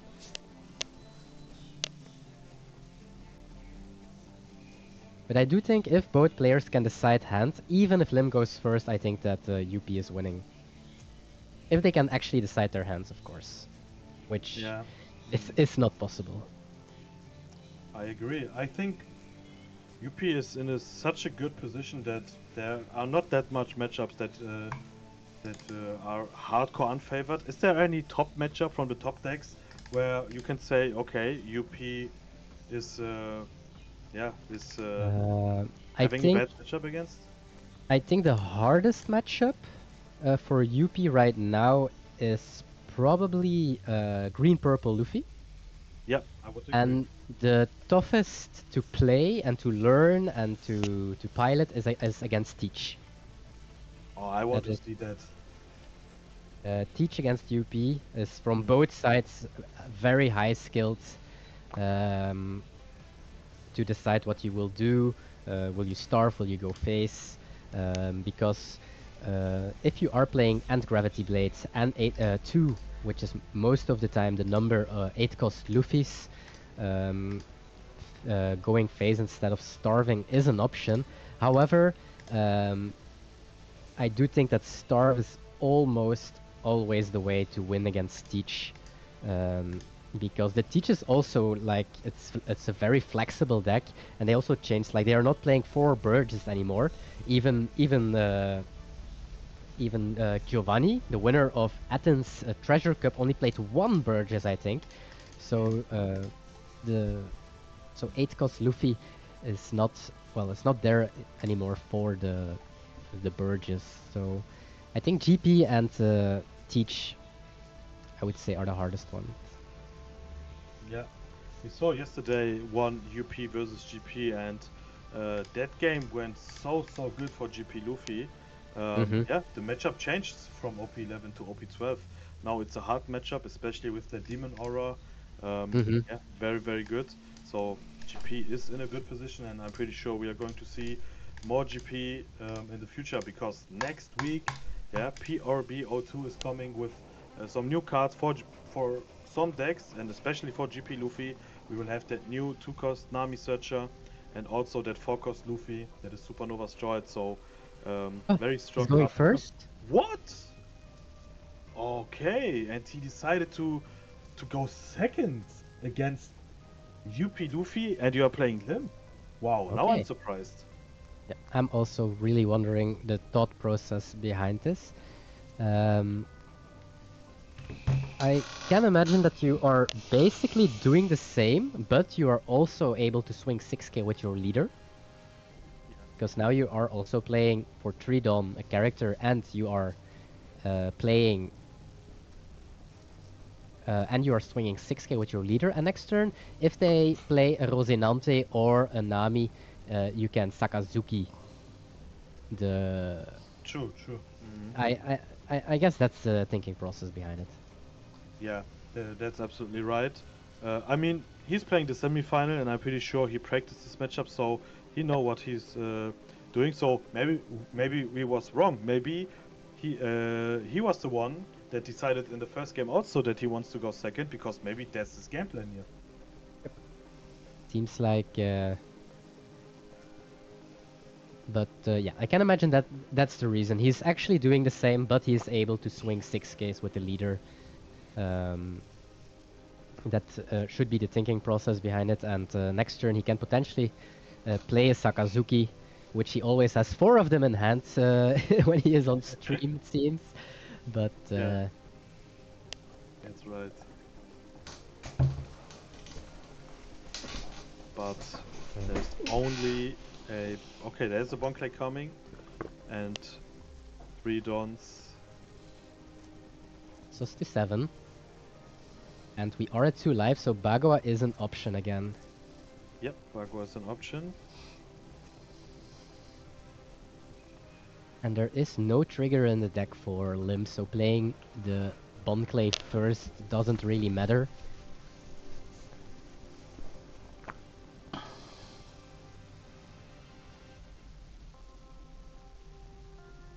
Look, there's a Nami in hand. Also a very strong card that we see, but he's going to use that Nami as a counter. It's a 2K, obviously. We are Oh, deciding to go to 8 Dawn immediately, so next turn we have our leader ability again. and imagine you are playing against Lim, a deck that ramps every turn, but your deck is ramping way faster because of cards like It's to Die For, Gear 2, Bonclay, Solo Juro, and so on. Wow, this is so strong.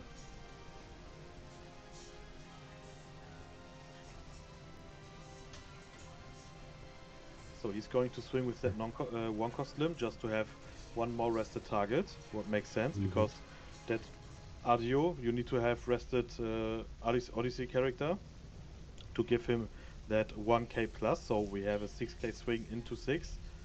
Jose is going to counter this one out. And then 6k swing again. And will we play the Sakazuki? That's the question. I think so, yeah. I think Sakatsuki is the best play here. Just to have a 7k body, just to get rid of that Bonchan. And yep, that's what we are going to see. First time, it's very good value from the Sakatsuki. Because the last games, it was only a huge brick, yeah. But in general, this card is super strong. But there are definitely matchups where this Sakatsuki is more helpful than in this matchup. But to get rid of a Bonclay or a Nami or even a Rosinante also sounds very good to me. So yeah, very strong card. And let's see, do we have a 9 cost Sanji in our search or in our hand already? Being able to Sanji Mihawk here, for example, again on the Sakazuki is like crazy strong, but then this play would have been way faster, so I think we will see something else.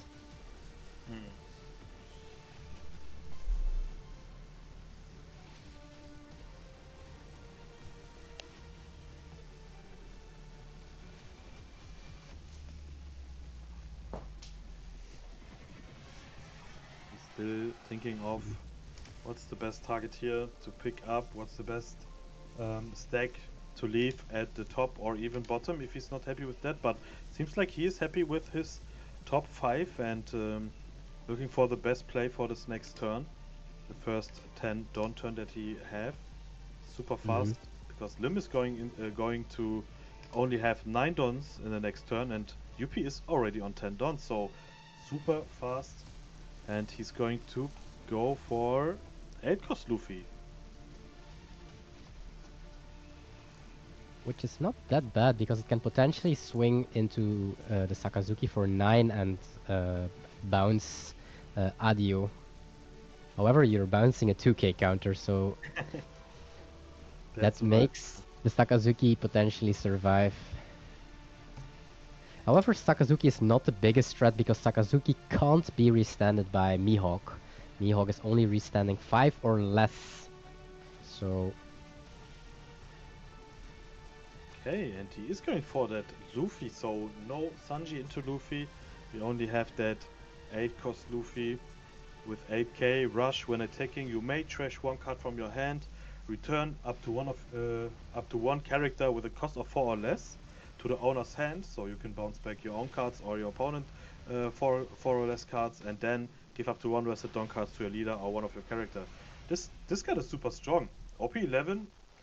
I saw some lists playing him as a one-off. Most of the lists didn't play him. Now he's in a good position, I think. And I don't know. Do you play that Luffy in your main deck? the 8 cost? Yeah. Yeah, definitely. It's really good also into Rayleigh and so on. However, I'm not sure if I'm this we are at 2 life. I think I would have gone for even 11 swing onto the Sakazuki. Yeah, I agree. With a full swing with a rested Dawn. No, 11. Well, 11 was possible, and 10-7 is also fine. Yeah. But now no Dawn up to have a defense.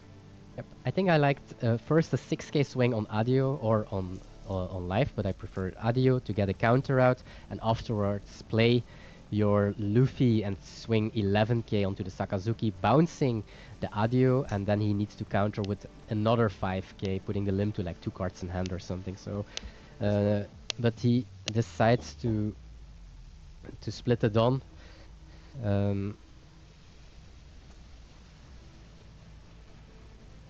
No active Don. Yeah, but still on 2 lives, so should be Yep. fine.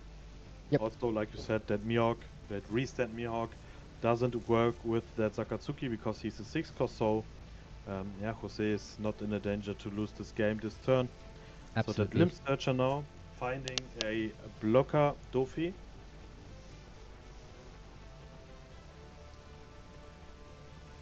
Six Don left. Are you going to go for a huge swing with Sakatsuki maybe into Luffy? So starting off with maybe a 6k swing with Lim into leader. So trying to get one counter and then a big swing. No, he's going for 7k swing into Luffy leader. I think this is the best choice, that he needs to pressure the UP down to 1 life or even 0, because he only has like 3 cards in hand right now, and you have a window. There is no Dawn open, so if you can put him to 0 and next turn you have like a Mihawk turn and swing, let's say 12 twice or something like that, or potentially more if you play a 6k body, a 6k with 7 Dawn, which you can attach. So that means that's even double 13k into 7 cards because of 2 cards from leader ability. So I do like the aggression here from the Limb side.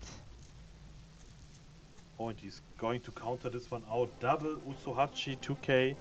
Yeah, because he don't want to go to 0 life. Understandable. And for the rest of the 3 Dons, lead ability from Lim, and play out that Doflamingo. And now restand time again. Everything is active. 3 cards in hand for Lim, 3 life.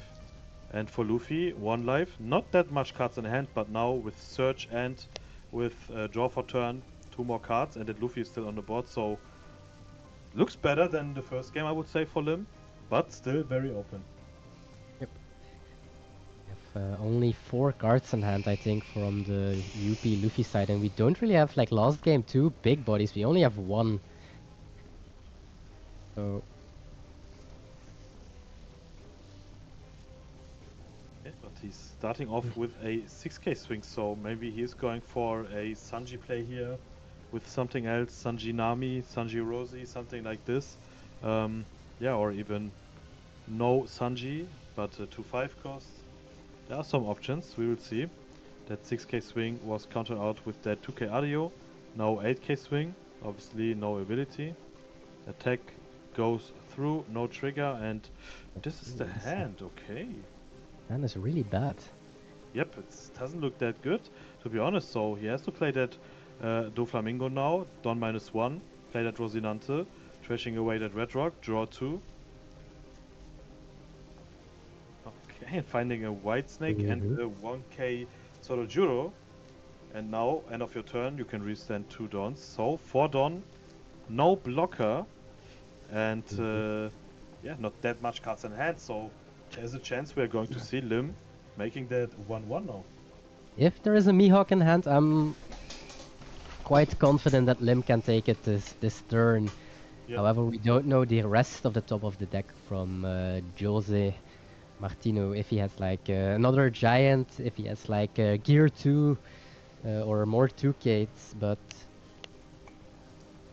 Yeah, that could be possible with this deck, but we will see. Diego starting off with a 6k swing, and there's White Snake, so 1k plus for the turn, and you draw 1 card. This is very, very strong, so he survived this swing, and yeah, if you want to swing with your leader, you need to invest at least 2 Don. That White Snake has a great value. Both games absolutely. now super strong.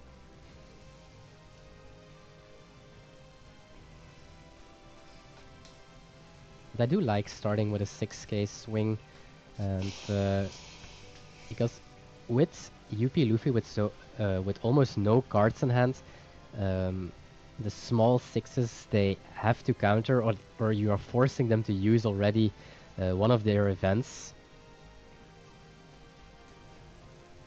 Oh, is this an Asura? We do have the Asura. Oh, this one is huge now. Yep, it's Yeah. a one-off, but we have it, so Wow. Yeah, Azura Blades is there, resting the 2 active dons, and now swinging. Yeah, you need to swing at least 7, but you got 5 dons left, so yeah, just 7 here. Let's see if this is going through. 4 we're don done left, left. so okay, this is But not a interesting. guarantee.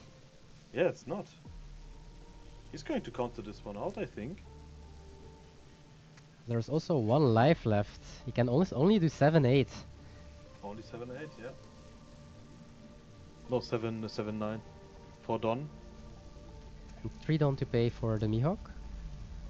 Ah, right, I forgot to Yeah. resend. Yep, yeah. Yeah. With the resend, absolutely, yeah. So Yep, 7, if he 8. wants to resend, of course. I think you have to resend here to have 2 more swings. Well, if he counters this, but no, even that's not Nah. better. Yep, No. right. Probably indeed 9. Yeah, that's right. Plus the leader is a 7k right now.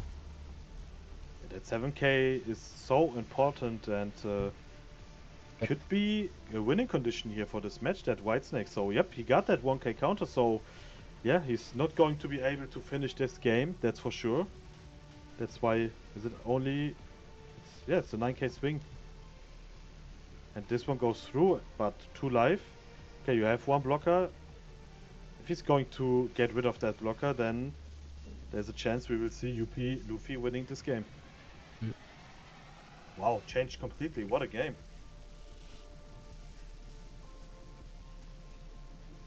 This white snake was really good here. So strong. 2 life for limb, 1 blocker, so No down up, so Finally. no counter events. That's also a problem. what? I do see 2 secret bunnies, I think. Yep, right.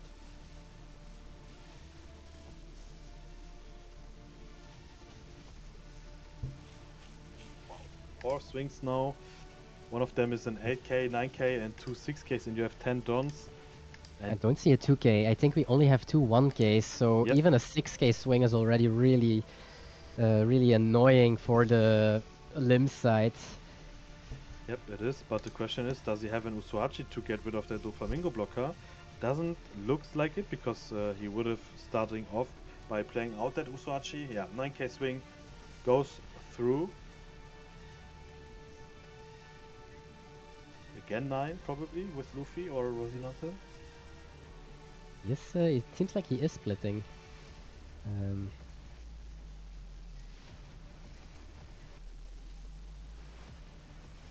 If he's swinging 9, I prefer the not too much Don commitment and just 1 Don on the 8 cost Luffy.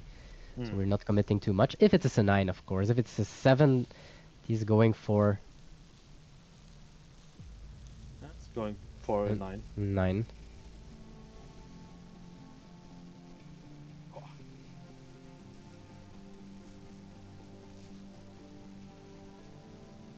Don't see to have any counter. he's going to block this one out. So that means if he's going all in, the best option here to swing probably with Mm. 7 Don left. Wow. And 10-11. 10-11, yeah, I would say. 10-11, so you need to counter the 10k to be safe, or just pray that that 2 life was some good counters. We don't have Don open, so Blast Breath is not helping. Yep, that's the problem. So is he going for that 10k swing first? Yep, there is the 10k swing from Rush Luffy coming now. Be sure that he's not be able to counter this one out. Yeah, only three 1ks in hand, and I think a brick. So this could be game here. Oh, only 6ks. It's a 6. Or is it? Oh, No, it's everything. Okay. okay. GG's. GG's. It was weird to me swinging with 9Ks into like the 3 or 4 cards from Lim, but he got there. That was really, really scary, but he decided he had to go for it because in his top 5 leader ability, he didn't have any giant. He had the gear 2, but no giant, no Baguas, no more defensive tools. Yeah, he got there, and that means that Arman will play the finals with Bonnie into another blue-purple Luffy. Yep, And Arman is playing against UP again. Back-to-back UP for Arman. We know that this could be a matchup that is not that easy for Bonnie, but like you said, there are Bonnie players that are saying Bonnie is favored. There are UP players that are saying UP is. I would say UP is favored for this matchup, but you are playing against Arman, against one of the best players in the world, and we saw how you can win against UP, and also that final match that we will have is untimed. So we will have the full value out of best of 3 game without any time. So we are going to see how good Arman can play his Bonnie deck against the best deck in this format, I would say. So we are going to have a very, very nice tournament and also a final. And also what we already know is we have a new leader champion for this weekend, because last time, or let's say yesterday, then it was Lucci. Last week or 2 weeks ago, Kuzan, Rayleigh we also have, and over in America it was, I forgot what deck won there. where exactly? In America, in the US. Green Zoro. Green Zoro, exactly. So, Yes. and now UP or Bonnie. So again, something new. Let's talk about UP. It's your main deck, so maybe you have some words about this. Yeah, super strong leader. Yeah, Behold, one of the best decks in the current format, but not. I would say it's not meta defining as it was before with Katakuri and Lin Lin, but it's still really, really good. However, it has, I think, with GP, with Rayleigh, it's definitely on top of the meta. And of course, we have like Green Zoro, Bonnie. Well, we have a very stacked amount of very, very good leaders, and I don't think there is a bad pick if you want to go for Bonnie, Green Zoro, UP, GP, even Teach, and so on. It's just, what do you think will be the meta? What do you think you will face? Like, if you're going to a tournament, I think you can decide and say, I will play at least against 2 UP, and I will play at least against 2 Rayleigh, and maybe 1 GP, maybe 1 or 2 Green Zoro, and then some random decks. But UP Luffy definitely one of the strongest decks in the moment, because especially with new combos that are been discovered, and we had to discover new combos because Katakuri and Linlin were banned, especially, well, only for this deck. So you can still play it in purple Luffy, you can still play it in other purple decks, but not in this deck. This deck, it was way too strong. And one of the discoveries was the Rosinante. Rosinante, and it was shown today a lot on stream how good it is. Like, you may trash one event from your hand to draw 2 cards, so you can get rid of like a God Threat, which you won't play a lot in the late game. Or other event cards as well, of course. And then at the end of your turn, and this is the most important part, if you have 7 or more Dawn cards on your field, set up to 2 of your Dawn cards as active. So at a certain point, especially against the green decks, you want to have more Dawn open because of Alcera, Deadman's Hand, or a Hody. Getting 3 Dawn active, at least if you have 2 Rosinantes that we saw into the against Arman, having 5 Dawn active every single turn. That's just so good, being able to, you have so much survivability, you have very strong characters, you can play out 2 of them at once with 9-cost Sanji into 9-cost Mihawk, or even into this Don Quixote Doflamingo. If you have a lucky day and you can do like 9-cost Sanji, play the Doflamingo, and Doflamingo -1 Don play out to Rosinante, also not being punished for going to 9 Don, and not being able to play Gum Gum Giant because the effect of Doflamingo getting those Dons back active. That's just really good. So People tried a lot of like cooking, as we call it right now in the One Piece. Like, what is fitting? Do we even play maybe the sugar? Because a while ago, for the first time before bans, I think even, or maybe just one of the first events. No, I think it was before bans. We saw UP Luffy winning an event, and he was playing like the sugars. He was playing the Rosinantes, the Doflamingos, to have the combo way more consistent. But a lot of UP players decided right now, okay, we need Rosinante, but we don't necessarily need Doflamingo. We need the Mihawk more because Mihawk is the better card into one of our harder matchups, GP Luffy, for example. So, and Rosinante, although I'm selling the Rosinante right now, that was one of the key cards from this deck. Chris Sok won one of the regionals, I think 2 or 3 weeks ago, with only one Rosinante in his deck. And he decided to go with way more high drops. He played 4 Mihawk and 2 9-cost Luffy. So it's definitely, what do you think will be the meta in the tournament that I'm going to? So, Yep, absolutely. So I'm a big fan of that Rosinante. I think we saw yesterday and also today how strong this card is, and especially like you said, if you're having a turn with Sanji into Doflamingo 8 cost into Rosinante, what is this turn? You are changing a turn completely and a game completely to your side. So super strong deck. By far one of the best decks, one of the best, if not the best lead ability that you have, because to have knowledge to the top 5 cards, finding a stride card, leaving the rest at the top, having key cards like Sanji, Rosinante, Nami, to draw cards that you know. This is the most scariest thing about this deck.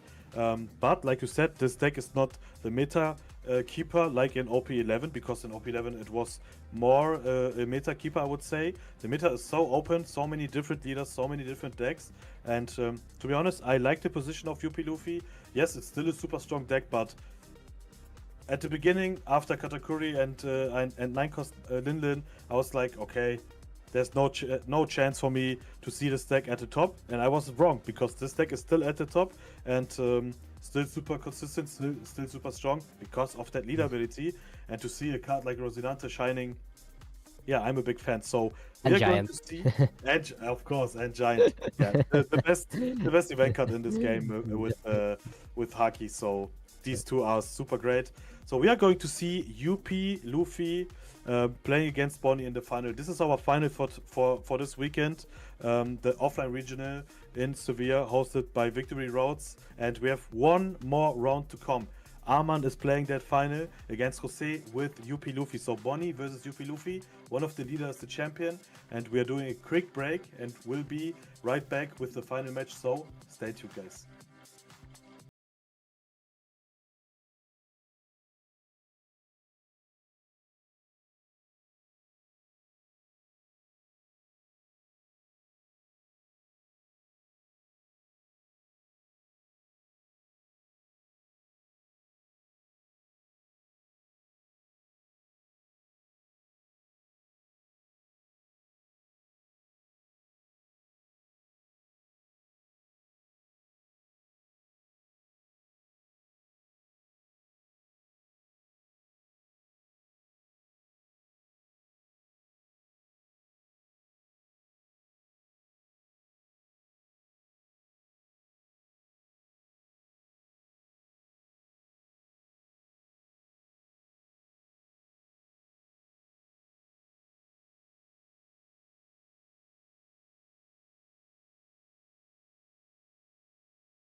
It's been a long weekend. It's been a long journey. Our players have been playing since yesterday morning.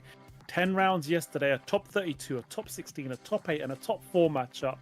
And we've whittled it down to 2 Pirates left to determine who's going to be our regional champion in Sevilla in our Victory Road regional here.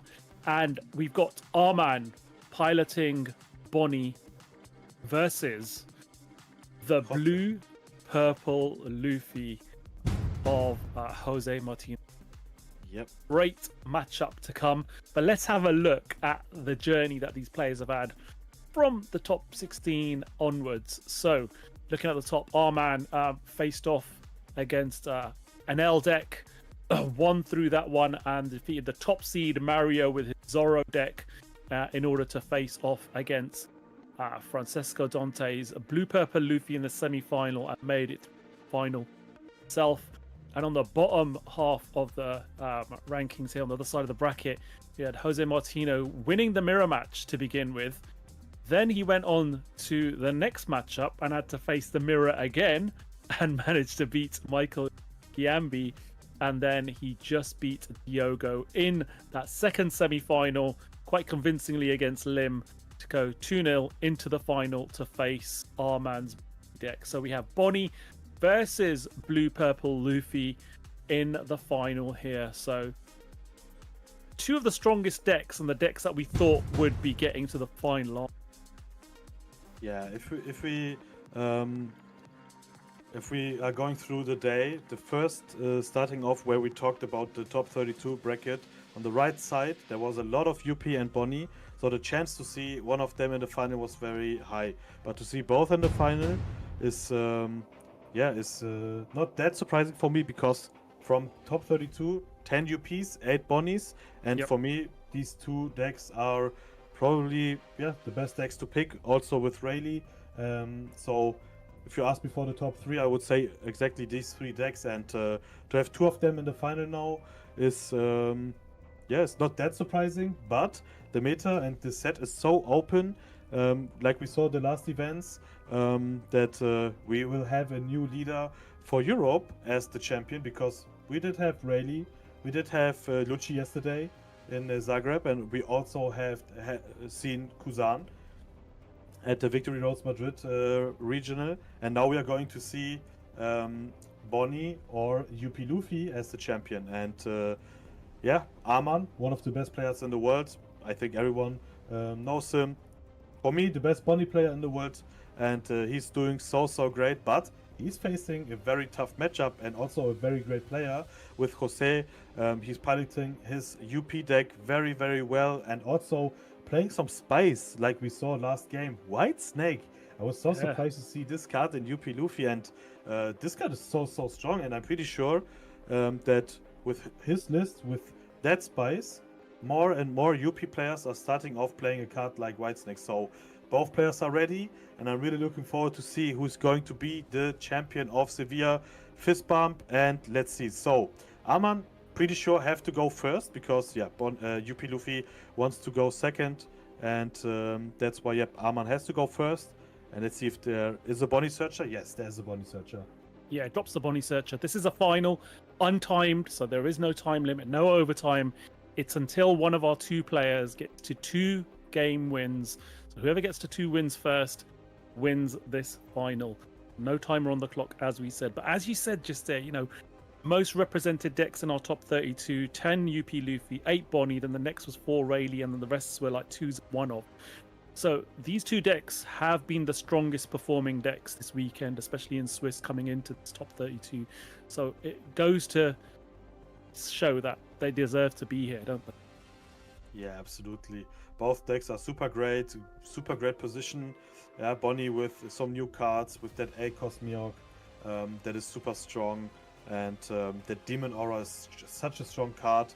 Not every Bonnie player is running it, but Green is in a very good position in OP12. But UP Luffy also one of the best decks, so that's why we have 2 well-deserved decks here at this position. And if we talk about some cards that we already seen for Arman, Bonnie, and Tashigi on the field, that Tashigi is going to be very important, because next turn he can play out his Cavendish if he got one in hand, and if Jose decided to play a God Threat, then he has to get rid of that Tashigi, and exactly, this is what we are going to see now. Cavendish here, Tashigi as the protection. You have 2 more Dons, so you can search, and 1 Don for your lead ability. You have to have 1 Don for your lead ability this turn, because, yeah, you want to get rid of that Bonclay. And the start for Jose was also good. Bonclay for Don that's a curve you want to have. Yeah, absolutely. Yeah, perfect for Arman here. Exactly what you wanted to find. And if opponent does use that staff technique that we saw earlier on, there is a Hody Jones as well. Yeah, it would make sense potentially to use the Bonnie this turn, but decides to go 6k swing, applying the pressure on her life. He's a card out of hand. Does take it. No trigger here, and that's very important because UP Luffy is also super dangerous, because if there is a Thunder Bagua as a trigger or I'm to die for that rams you a Don, then you just skipped 1 whole turn. It's so scary. So yeah, you need to have the luck that your opponent is not having any trigger in life. That's for sure. And good start here for Arman. With that Cavendish and Tashigi, very important. So you have a good value here, and also that Bonnie Search we saw last game from Arman. Bonnie Search into Bonnie Search into Bonnie Search into Bonnie Search, because yeah, he wanted to go through his deck. He wanted to have as much Bonnie, because there are pseudo blockers, and pseudo blockers are very important. Yep. Does deal with that Tashigi with the God Thread there being used. So then next turn, that Cavendish will potentially be exposed if there is another God Thread in hand. 3 Dons still open, and how's he going to go now? Is he going to stick? Yeah. Well, is he going to attack, or is he going to use that 3 Don for something else? Well, looks like he is utilizing the 3 Don for something else. Ooh. And he is ramping. Yep, he's ramping with that. It's to die for.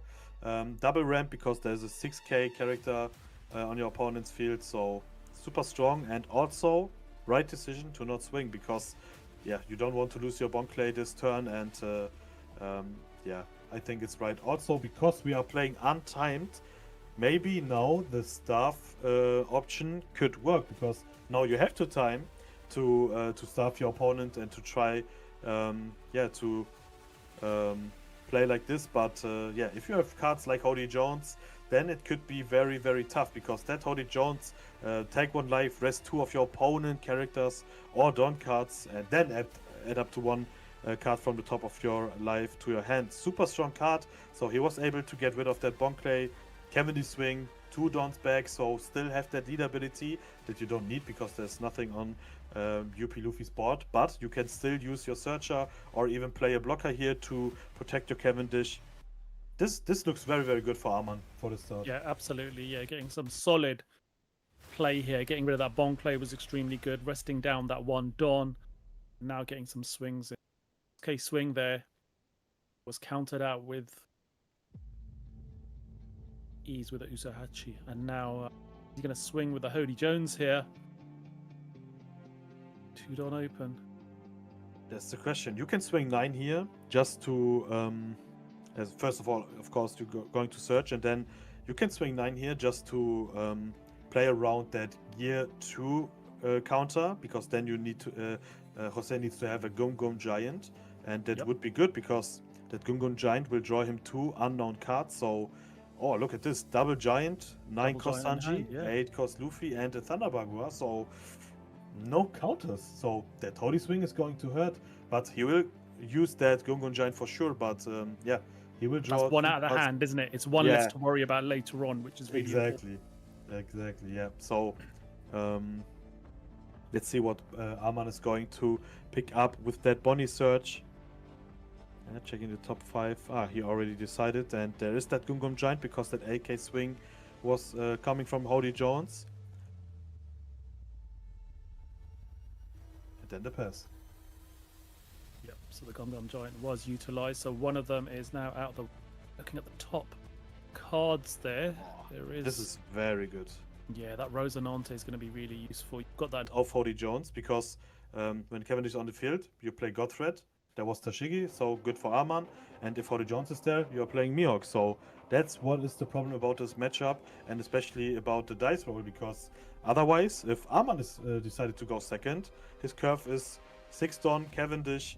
You can also play Tashigi then here, and on 8, you will not play Hody Jones, you will play Mihawk. So dice roll, very, very important.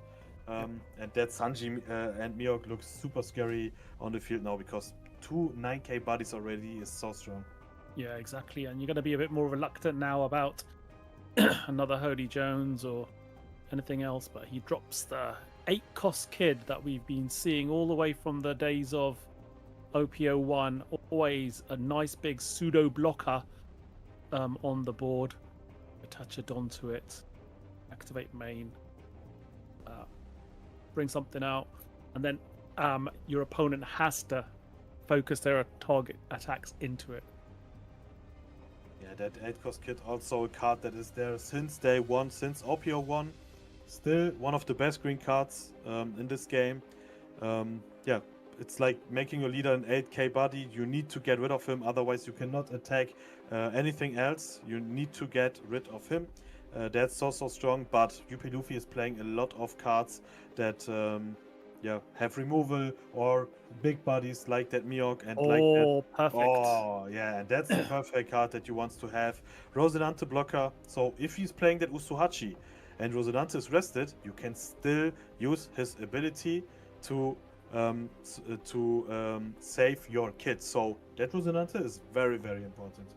Absolutely. Now, still a Don open as well, so then leader ability can be fired off. So one of those 2 9k swings will be avoided thanks to Oni's ability. Gear 2 taken into hand. A bit more knowledge about what counters will be available. Jose? And now a Red Rock would be huge to get rid of that kid. And what, as a Bonnie player, what you need to do is, that's why this kid turn was right, because you need to play that kid. You need to force your opponent to swing into that kid if there is no Red Rock. Try to get rid of him. And if the characters and the leader is rested, then you are just spamming that 10 drop Dofis, swinging with a Cavendish to have that leader ability unlocked, and then you are in. But this is not going to happen. We have another 9-cost Sanji into Nami this time, so not into Mihawk. Because Mihawk, you can use him with the ability for getting rid of Cavendish, but he decided to go for Sanji into Nami. Yeah, bottom decking 2 cards. And now the question is, does he still want to swing? Because I think you are not swinging here.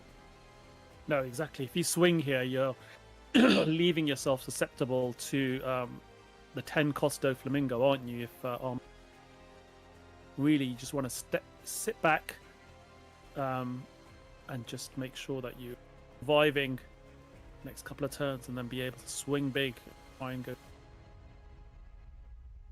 Yep, absolutely. So well played here from Jose.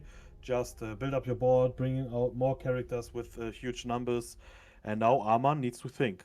9-cost Shanks doesn't make any sense because there's nothing rested. 10-cost Dofi doesn't make sense, there's nothing rested. So I would say the best option here is probably a Mihawk into Carrot maybe, or something else, I don't know. A Hody Jones. You can also play out Hody Jones, yeah, because on 2 life, your opponent needs to get rid of the kid first. So yeah, there are some options still left, but the question is, does Arman have anything in hand to make the perfect turn here? Yeah. Well, Arman knows that Jose's got the gear too, but we also know he's also giant here. Hody Jones is the option being utilized here, as you stated, resting the 1 open Don, resting the Nami, taking the life. So now he can freely start swinging into life, knowing that no counter Don has been rested. So exactly. What are we going to see here now? Start with a 7k swing, restanding 2 Don thanks to Cavendish, and a 2k counter in the 4 Sanji block. We now see another 7k swing coming.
going into life. Did he from his life there? No, he has to take it. Oh. Down to 0 life Wow. now. So now, Arman is in a pretty good position here. Yes. The attacks have to be targeted into Kid. Rosinante on the protecting it. Got one Don open to be able to rest one of those 9k swing.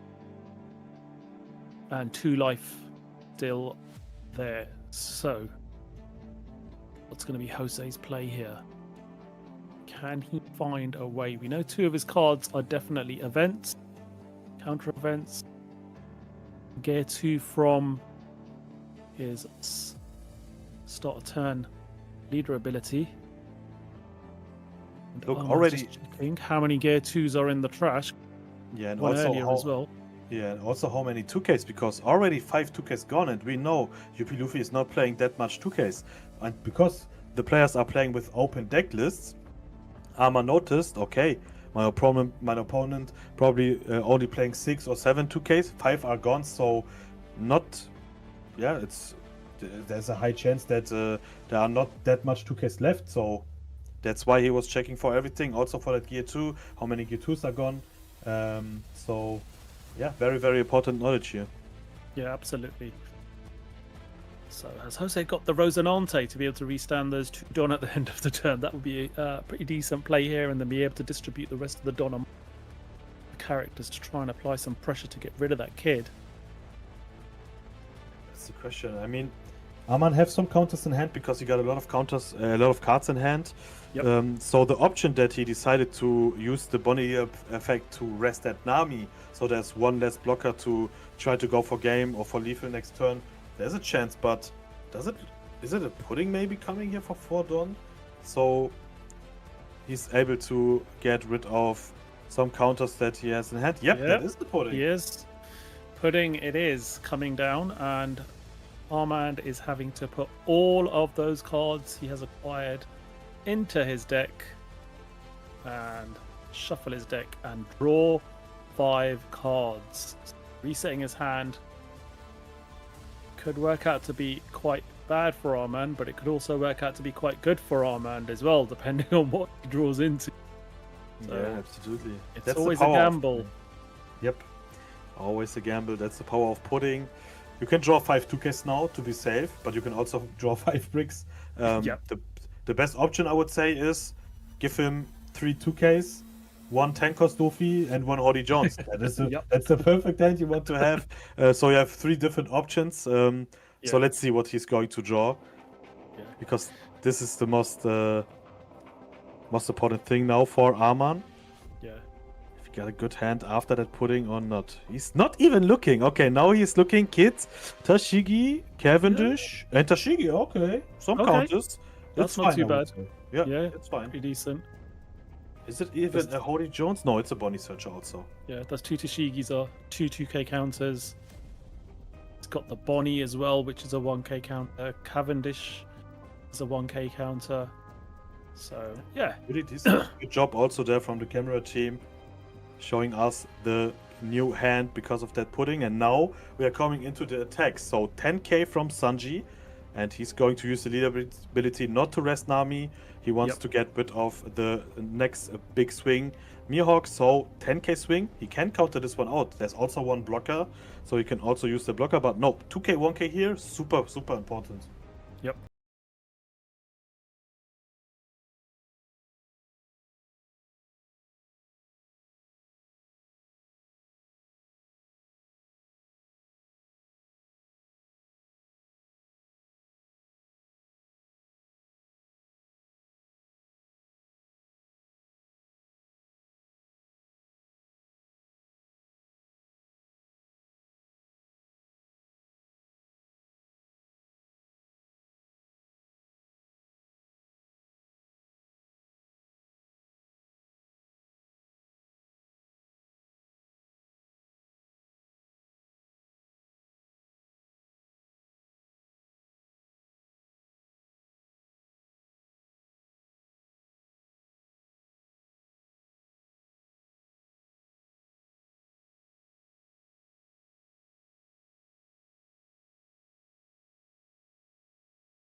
Let's see if it is or not. I don't. It. I saw something green with a very long weapon. It looks like a Hody Jones, to be honest. But yeah, I hope I'm not wrong. I don't know. Yeah, I don't want to. It could be our eyes deceiving us, but we'll see in a moment. Yeah, exactly. Our man was just asking Jose, how many cards do you have in hand? He sees two done open. An army block there. He's got 4 viable attacks. If he drops a Hody Jones, he's got 5 very viable attacks. He wants to know how many counters have you used? If I drop that Hody, do I just stop your 2? Do I turn that blocker sideways, or do I turn those 2 Don sideways? It's the question, yeah. But maybe we was wrong, Touch. Maybe it wasn't a Hody Jones. Maybe not. Yeah. Yeah, that's why he's starting Teasing off us with now. That's why he's starting off with a 10k swing. But Okay. yeah, maybe it's still something good that he draw. Yeah. Even play if it is out. a Hody, this might be Absolutely. smart because forcing out. He's forcing out the Gum Gum Giant. Don -2. We have a 1k counter with the Rose and Latte, and we've drawn into a couple counters. We've got. It looks like we've got 4 1k counters, a Gum Gum Giant, and a Gear 2. Yeah, this looks good. So many Yeah. counters that you have. Nearly non-bricks. That's super important. And you still have some dons up, and that's very, very important. So yeah, I think Arma needs to play out more blockers to save that kit, or just try to do some big pressure. So it couldn't have been a Hody. He's now swinging with them. Yeah, so for now it's clearly that there's no Hody Jones coming. So Yep. Jose is still in a good position. I mean, the board looks super scary. 3 9k bodies, and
that's super huge now. And again, 8k swing. So now, yeah, you need to have 2k 1k or 3 2ks, 3 1ks. So let's see if Jose got it. And I'm pretty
Or is it into Hody? No, it's into Hody, so 12k swing into Hody, 3 cards in hand, so yep, Hody is gone now. Yep. And one more swing from leader coming. The question is, are you just swinging 8, 2 down up? I Yep, think you need to. Yeah, that's going to be the way going into Cavendish.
Condition card for this turn now, or are you just try to find a blocker?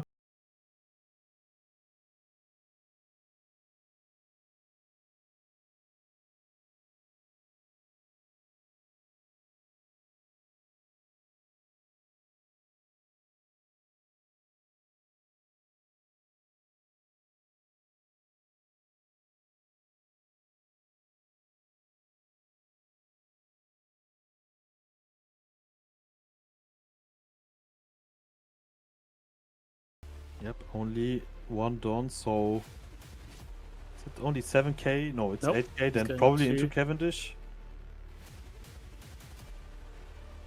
Yeah, you Yep. need to. Okay, Now rest the putting- pudding. Cavendish goes. Obviously, gonna only one play- card in hand. He just passes. Oh, and he just passed. Oh no. Okay, Oh. 8 Don open. Four Now cards in hand, I think. Yeah, I think Jose's got Oh, four no. cards in hand.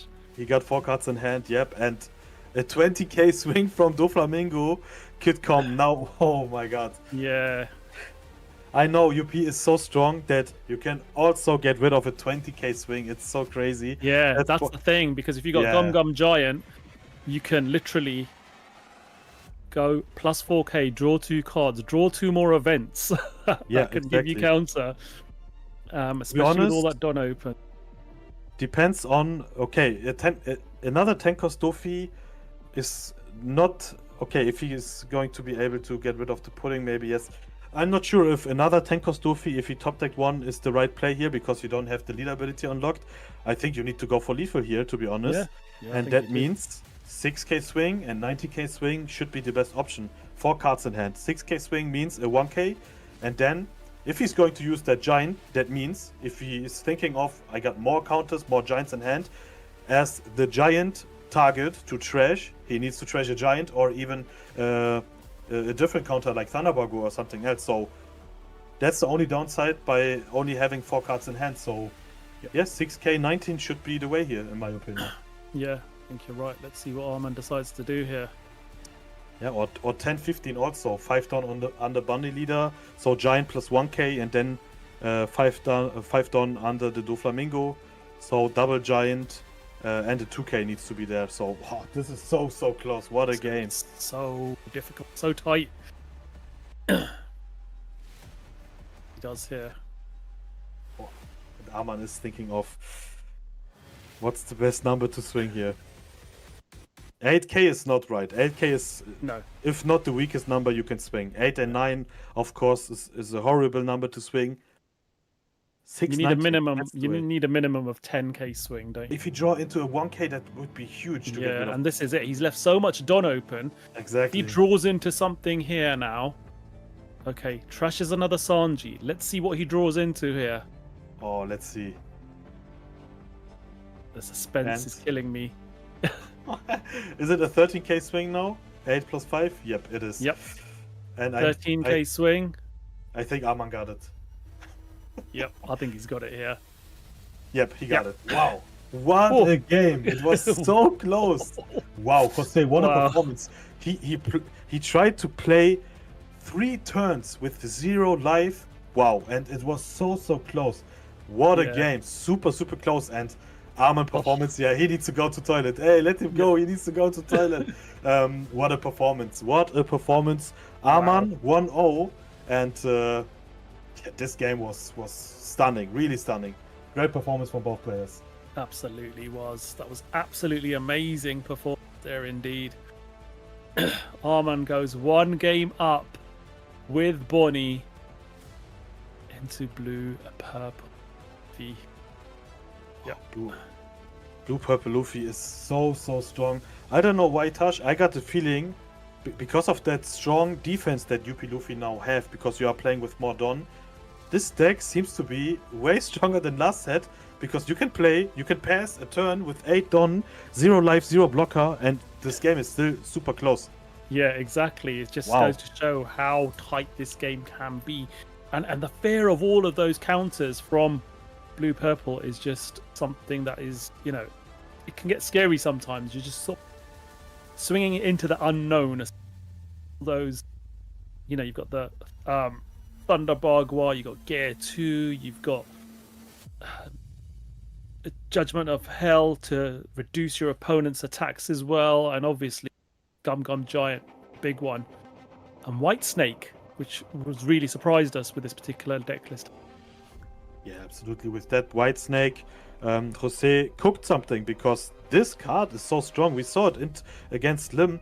7k leader is so strong, and your giant is then even stronger.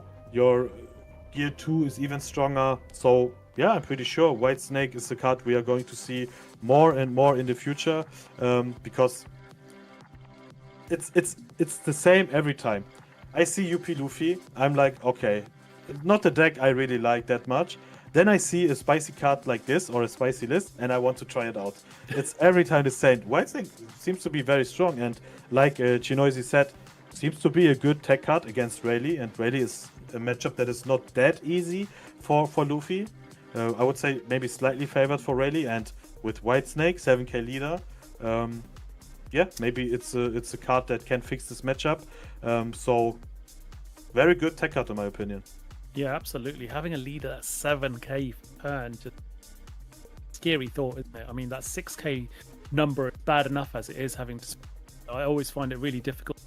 Leaders, you're having to commit much just for your leader to attack into putting a Don onto it to try and get a swing, and almost puts you back a turn, doesn't it? When you're thinking, right, I need to have a Don on my leader just to sort of like put some pressure on my opponent. It really doesn't help.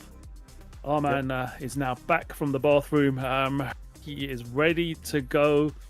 See, our judge had to accompany him to make sure that he wasn't using his phone or cheating on. That's the rule. So the players are accompanied in, making sure that everything is above board. No shenanigans going on as we get back to the table. Our man is looking quite nervous now. He is so close. He's one game away from winning and becoming the regional champion of Sevilla. What a player! Both players well deserved. I wish both of the players really the best of luck for the next and last 2 games that we will have. 2 games. So that means both players deserved to get the win. To be honest, the run from Jose was so strong. 2-0, 2-1, 2-0. Very good for Arman. 2-1, 2-1, 2-1. But Arman, if he's going to beat 2 UPs, semi-final and final, for me that's a statement with Bonnie. But also, if you're going to win with UP this tournament with a spicy list, is also a statement. So that's why both players deserved their tournament win, and I'm happy that we have a very nice and interesting matchup, and high level gameplay. I love to see it. Absolutely, yeah. Both players have come through some extremely difficult matchups. Jose had so many mirror matches on the way here as well, having to navigate through them. But whoever wins this final deserve it all.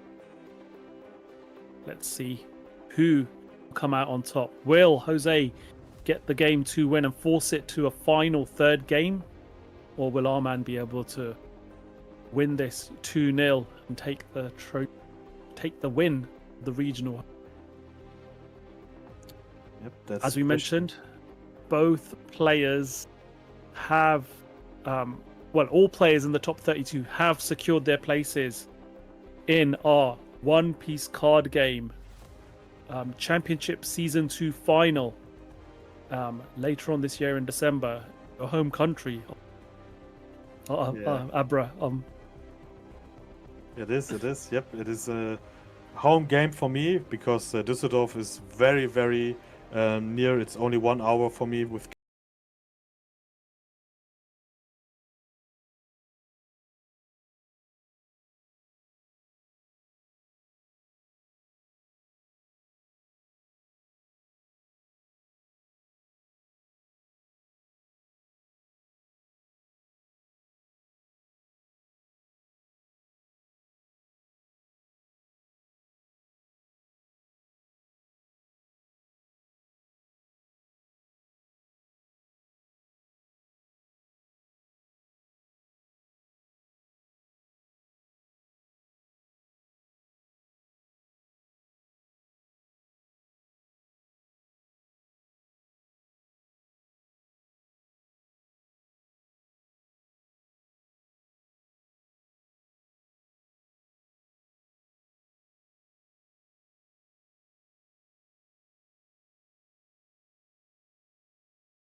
Yes, he has. Oh, look at that. Oh, this head looks very Cavendish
didn't need.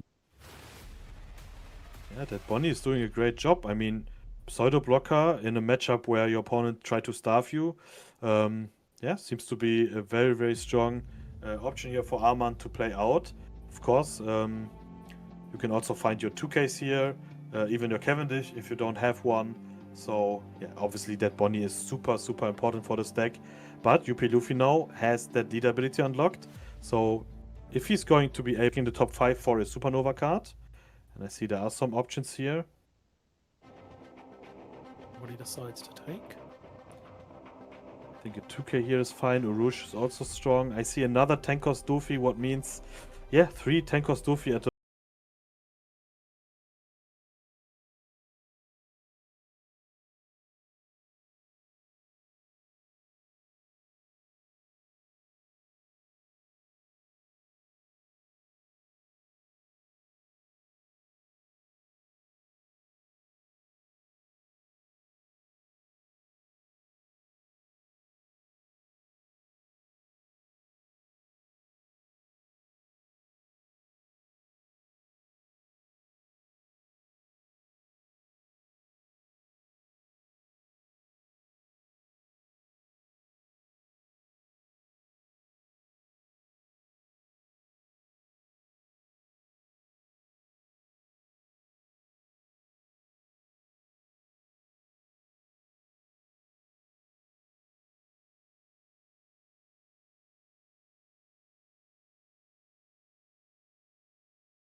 Okay, swing with Sanji here.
1k just to have the searcher for the next turn still available, because that's the last swing that that will come. So, yeah, yep, Yep. and he's going to do it.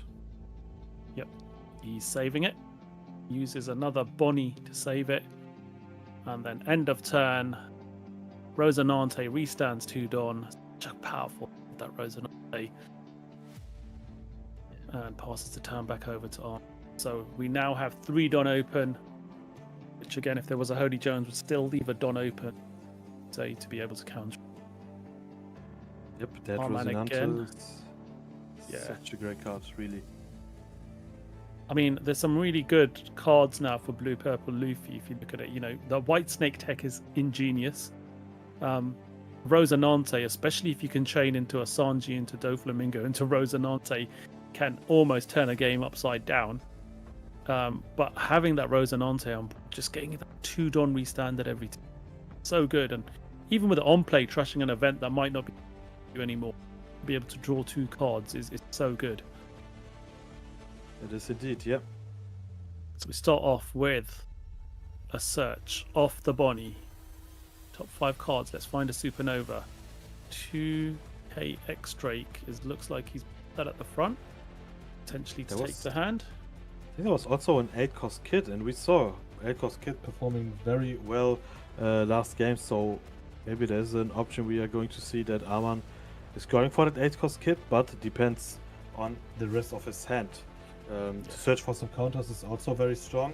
This is his hand, and there's another Holy Jones that is super strong. And some 2k, some blocker, cost Shanks, but yeah, without using that Bonnie search, so you have the leader ability still unlocked. Because with that 9-cost Shanks, you could have get rid of that 8-cost Luffy that is doing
So maybe a Nami or another Rosinante is the play here.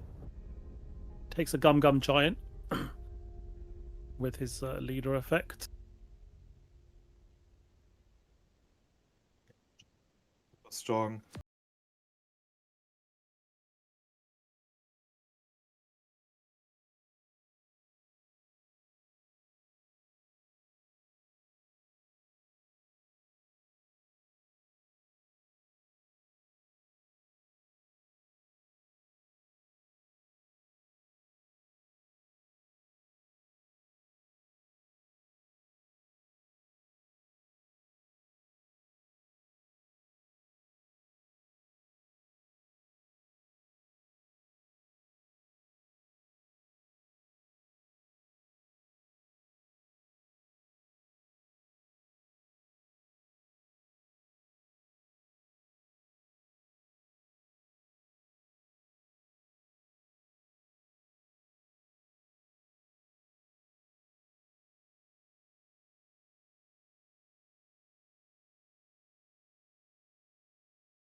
So Jose will for sure try to pressure Arman down after he would play that 10 cost and then try to finish him afterwards.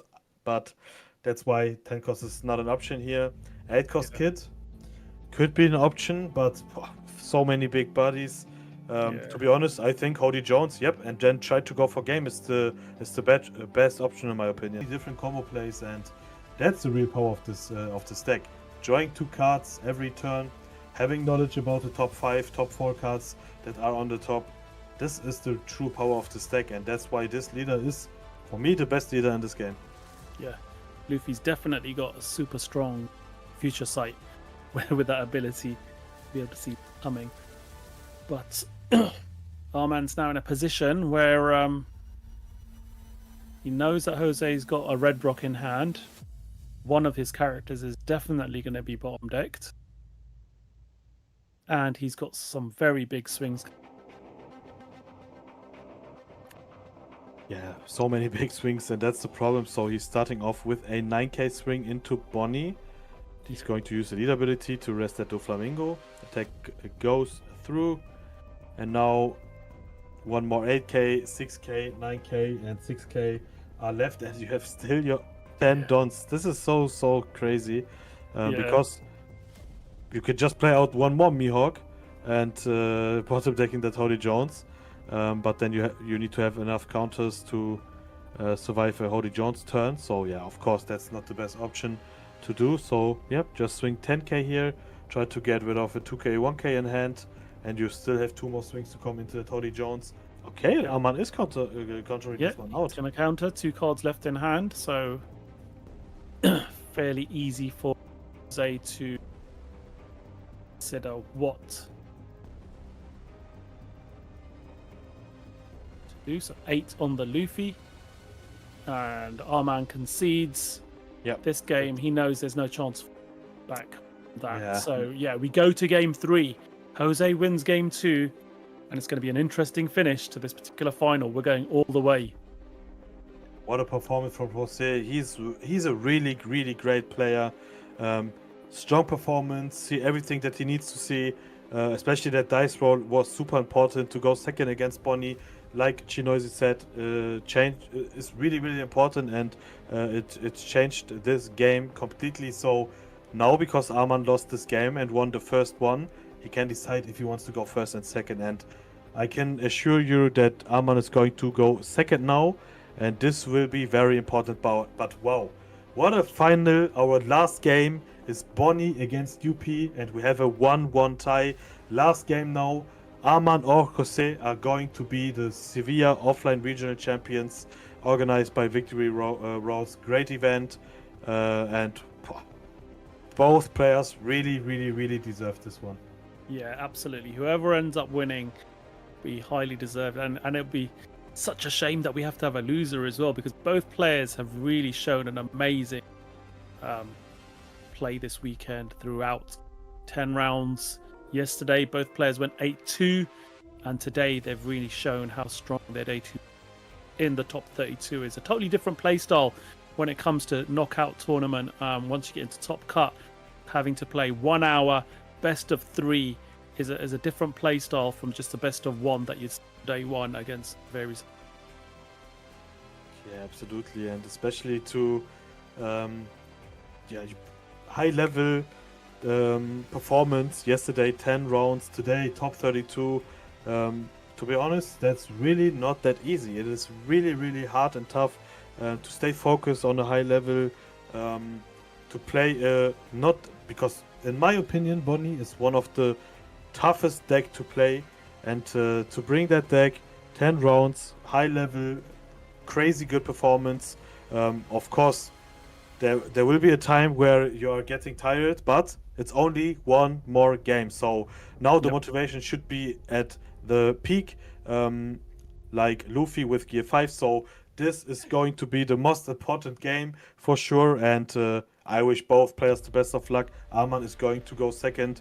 That's 100% safe, because this will change the game by far. But yeah, UP is UP. Going first, going second. This deck is so strong. So let's see who's going to win this tournament. Yeah, absolutely. As you say, mental fatigue might kick in, but the adrenaline rush of knowing that you're 1 game away from becoming the regional champion should be enough to push you through this one. And both these players really experienced. Arman, we know, has so many finals finishes. We're just talking earlier on, me and you, Abra, weren't we, about the number of serial comps this guy has won. Absolutely insane. He's almost at double digits. So yeah, crazy. I know that I'm not a bad player, and I didn't have 1. This man on the left have 9 serial cards. 3 regional win. If he's going to win this one, 4 offline regional wins, and online regional and treasure cups also, multiply tops. This is one of the best players in this world, and one of the players where I say, and I don't say it because it's a friend of mine. I said it because he really deserved this. He needs to play Worlds. This is one player that has to be at Worlds, and I hope he's going to make it at the end of this year, because he really deserved it. And let's see if he's going to make it with Bonnie maybe. Düsseldorf is going to be OP 13, so the meta will change. We will have some new cards for sure. But the way is a little bit long. I know Arman have that invite already. He won also multiple store championships. So looking forward to see Arman performing there for sure. But also Jose, he will be there for sure. And let's see, the potential to see him playing Worlds is also there. He's such a great player, and that's why, like I said, the 10th time and the last time, both players deserve it. And now, because both players did a mulligan, um, these 5 cards needs to be very good. And let's see what both players are going to draw. Yeah, absolutely. And yeah, such great deck building from Jose. This is such a unique, great deck. Look, you know, you got the pieces in there to counter what you're going to see in the matchups in the current meta. So really well thought out deck, and it just goes to show how well he played it. So 1-Don pass. You're never going to play anything on blue purple Luffy on the first turn. So yeah, he's over to Arman. And does he have anything to play? Yes, he does. He does have his blocker play out, which is obviously a new addition that supports the Zoro deck. But if your slash attribute character with a cost of 5 or less, other than this character, will be KO'd opponent's effect, you may rest this character instead, and it's a so it does protect Cavendish. So yeah, very useful. Yeah, this card is super strong. Also a support that we didn't talk about that much because we didn't saw him yet. That's very interesting. But this card is so strong to protect your Cavendish with one more blocker. It's super strong, and also it's a target for useless Captain Kid. So yeah, okay. Just as a counter because he's still on 3 life, but pretty sure that he won.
It is important to make sure that you swing with that 1k blocker just to get the 8 rested card. Very well played by Arman. Exactly, but yeah, we see Ahmad's hand, and to be honest, this hand doesn't look that great because, first of all, no Hody Jones, I think. Also, no Mihawk again. There was no Mihawk this whole final, and he needs to find the key cards like Doflamingo, like Shanks, because you need to have big bodies to make some big pressure for lethal. So, yeah, that's why he's still searching for it. That's why Bonnie is a card that can help you a lot by finding some important cards. And yeah, let's see. So 8k swing into a Rouge. Of course, yeah, you're not going to defend this one. Double 2k, way too much. And now, is it a God Threat? Because I see 5 Don, or is it just a Nami? No, just okay. a Nami. Yeah. Nami comes down, draws 3, and then 2 need to go back either top or the deck. It gets him to refresh his hand a little bit. Very strong card indeed. Very strong. Same as Bonnie. Recycle, draw cards, finding your most important cards is such a strong ability. So yeah, Nami and Bonnie, both cards that we can see on the left and on the right, are super strong cards, especially the manga version and the altered version of Nami. Yeah, absolutely. It's beautiful. So passes back over now to Arman. So what can he do here? It's his 8 Don turn. Oh, tough. It's a tough decision here, isn't it? You know what I he drew mean, into. Okay, there is a Cavendish Got now in hand. Cavendish. Okay, Yeah, so Cavendish now that's can good. be played. K into leader to begin with. We see the white snake making it Oh, 7, drawing a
good point for Arman is Mihawk doesn't hurt that much because you have Tashigi for your removal protection, and Godthread also you have that 2-cost blocker. I forgot the name all the time, but both of them are very, very important. yeah, So yeah, Kushido. I'm pretty. Yeah, exactly. So I'm pretty sure he's going just to build up his board with a card like Doflamingo, or I was even expecting a card like Rush Luffy, but he's going for that Doflamingo package play.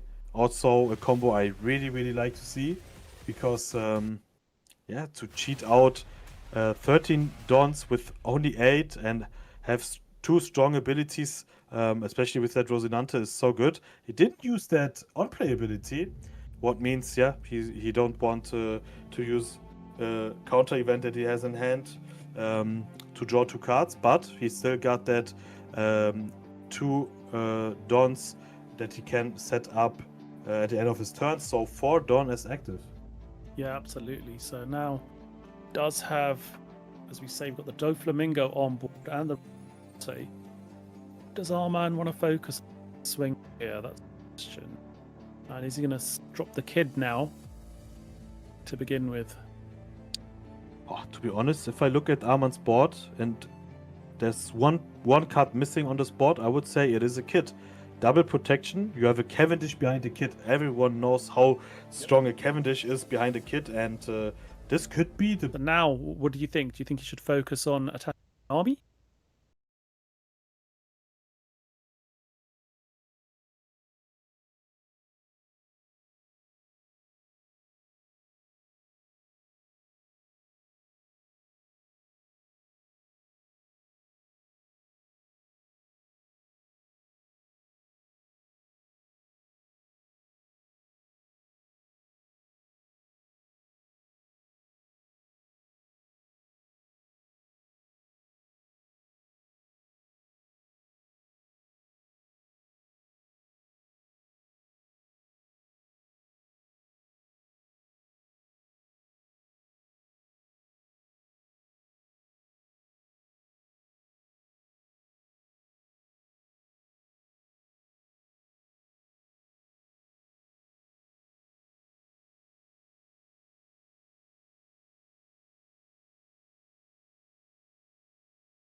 6 into Cavendish. You'd probably want to just counter 1k out of this.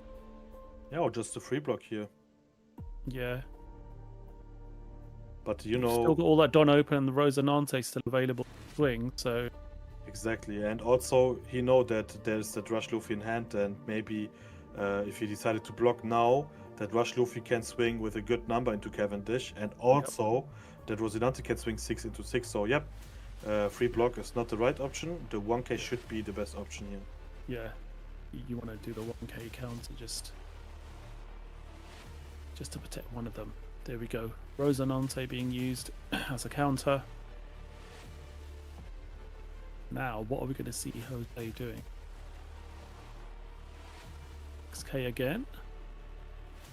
Yep, 6k again. I think this.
Got What it. you want to see?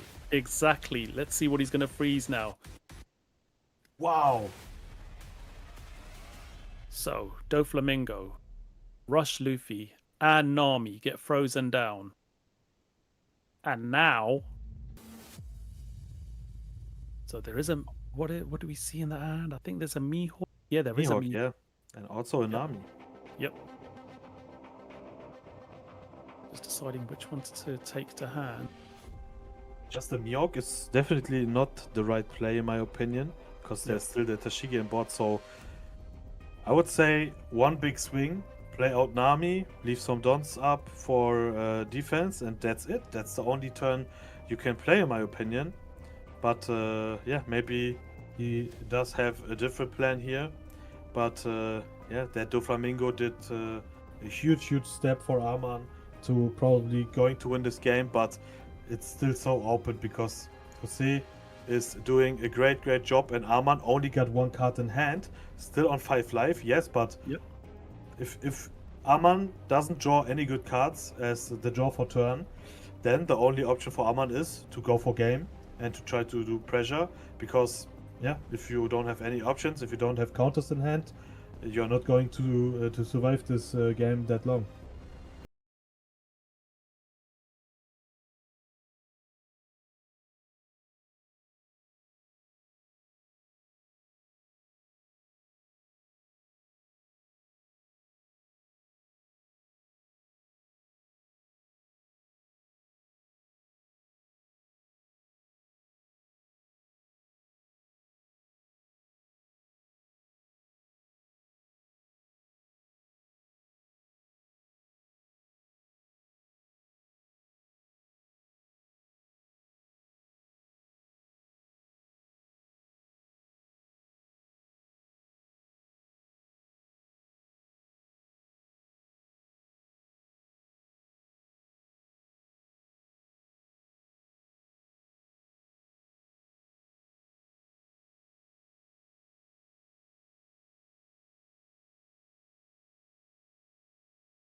life, remember, so still in a good position. Just needs to apply a lot of pressure here to Jose, because if Jose's characters all get untapped this turn, it's going to be quickly turn to his advantage. You're going to do those 2 cards in hand. It's very difficult.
Smart was decision indeed. Yeah, a Jose super now smart has to go decision, into yeah. life.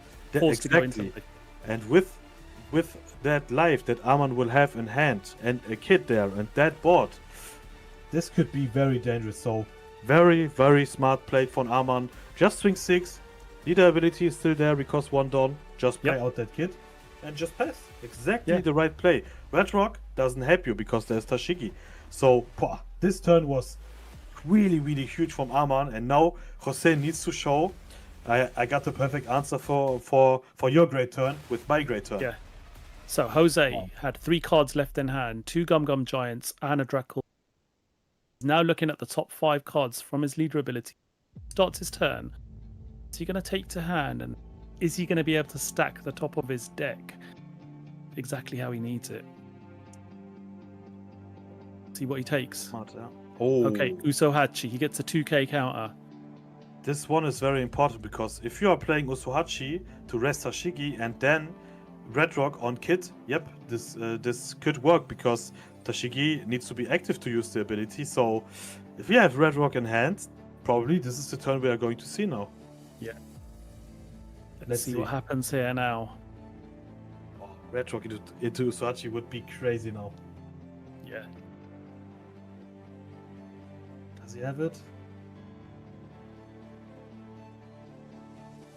Not sure. Don't know if he does or not. Was that Red Rock amongst those other top 4 at the top of the deck? Oh, it is Red Rock. He has it. He has it. He has it. He has it. It is Red Rock and Usohachi in hand. That means he can go for the Tashigi to rest. Play that Red Rock on Kid and also try to get rid of the Tashigi because it's rested. So he really has the perfect combo in hand. And wow, this is huge. Yeah, and he's got 2 blockers on board as well. Don't forget that, in both his Namis being there as well. So Yeah. For the value now, he needs. I think you know what's right. You Yep. swing Luffy, use the ability and bounce one of your characters to your hand, so you're not losing that character by playing that Usohachi out. Yep. because you need to replace it. And exactly, this is what we are going to see. And that's what I mean. Ahmad's turn, 10 out of 10. Jose's turn, 11 out of 10. This is going to be a huge turn.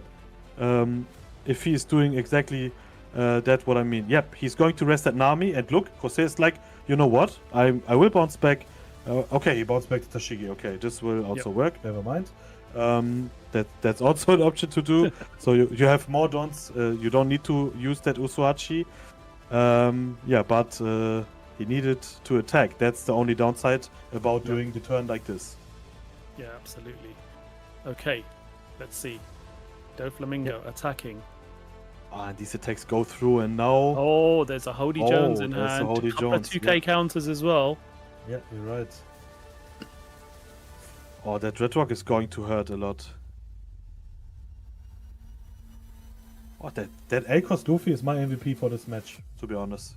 Yeah. He's doing a absolutely. really, really big job. Okay. He's gonna go for Red Rock here.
Giant. One less giant to have to worry about. Yeah, absolutely. So now he just needs to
Yeah. He's No! gonna let it go. Oh, and this is Okay. huge for Arman. Yep. 8 Into Nami. to Yep. Nami. Yep. What a turn! Wow! Wow. Wow, huge turn. What a game. Oh, is he gonna let it go? Yes. Yeah, he let it go. Wow, what a turn. What a performance, bro. Wow. Wow. This is so tense. This is a very tense finish. I don't know about you guys. What stream? This is going to be absolutely insane. Finishing this game off now, very tense. We've got Arman now, just about holding on. With focusing on board there was the right thing to do for sure. The first time we've really seen him do that all game because he's always been focusing attacks into life. But clearing that board to reduce it to 2 characters has made a huge difference, especially with his leader ability still available to tap down that Nami when the first swing comes in. Yeah, absolutely. And I said it once, and I will say it again. There's a legendary spot clip. Can we both have golds? Give both players the gold medal for this game, because this match is really, really crazy. And wow, really, thank you. I will say it to Arman. This performance from you, and also to Jose, this performance of you, 10 out of 10. Really. Yeah, both players have shown their high skill ceiling in the way they've dealt with how each other's trying to sort of the game of chess really here. Each player's trying to outmaneuver the other player, but absolutely insane finish now to Chubb. So he's going to go big. Going to go 12k swing. Into Dofi probably, or is it into Mihawk? No, he's going for the Mihawk. Yep. Yeah, he's going for the Mihawk. So look how the game changed. Now we are going to see board trade from Jose and from Arman. Arman starting it off, and Jose is like, okay, you are trying to get away from getting rid of my board. Now I will do the same. I will attack your board now. And that's the thing, once you attack your opponent's board, you're leaving your character susceptible to be targeted as well. So he needs to now use his leader ability first to tap down probably the Nami. Nami is the right option, yeah. Yeah. But that huge swing into Mihawk, that could be enough to get rid of it. Yeah. Oh, what a game, really. Look, it's really, really stunning. Yeah. I'm getting nervous and I'm not playing. It is very nerve-wracking, isn't it? Does he have? I don't think he's going to have 5k counters. Wow. Yeah. If he got the counters to save that Mihawk, I would freak out. But I'm pretty sure he doesn't have. We know Hody Jones in hand. Yeah, he's got Hody. That's one brick.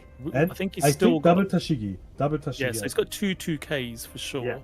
Yeah. So he needs another 1k.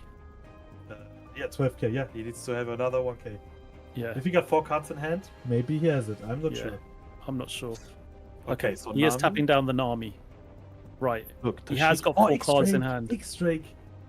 3 2Ks. Oh my god. He's got 3 2Ks. He got 3 2Ks. Oh my gosh. Oh wow. No. Is he really going to defend this one? Then there's only 1 card in hand left. Yeah, he is doing it. You've got to do it. You've got to do it. And then you're going to Hody for the win. Is what you're going to aim for, because now you're going to get him to focus on. There's a Nami coming, or Rosinante?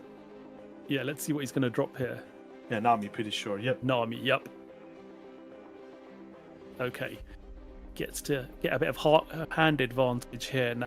Gets an extra card in hand. Do away with 2 cards that weren't going to be much value. Leaves 2 Don up. Now, Hody Jones, rest that Nami, rest 1 Don, and then you start swinging in. Yeah. The question is, how many counter stuff does Jose have in hand? That's the question now. Yeah. Does he have any 2Ks? Does he have any 1Ks in hand? Does it make sense to rest both Dons and not the Nami, just to have to play around? Well, at the end of the day here, you could Hody Jones and just clear the board as well. This is going to be tense.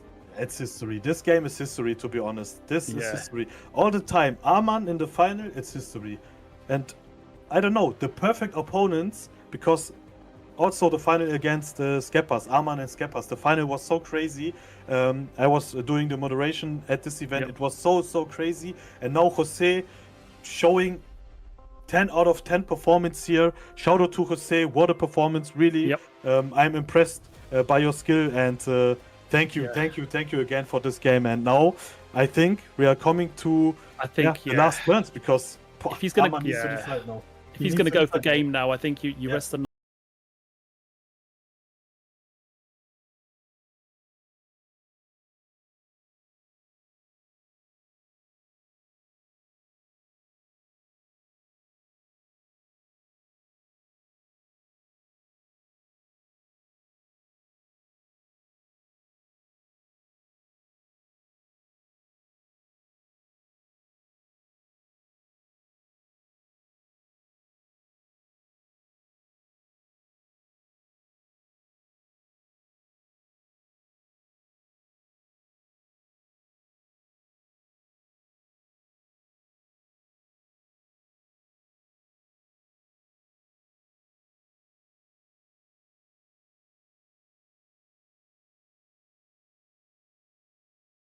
Eight, 10. That should be enough, if I'm not wrong.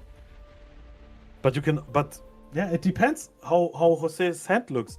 I'm not sure how many 2Ks are out. Arman know how many 2Ks Jose is playing. Let's see. Yeah, look, he's going for 7K swings. That means I know there are not that much 2Ks left in your deck. Yep. Maybe there's 0 2Ks left because every 2K is in the trash. That's why he decided to go for 7K here. Open deck list again. Arman and also Jose knows exactly how many copies of each card are in the decks. Yep, absolutely. And that's why 7K swing. Give me a 2K if you have one.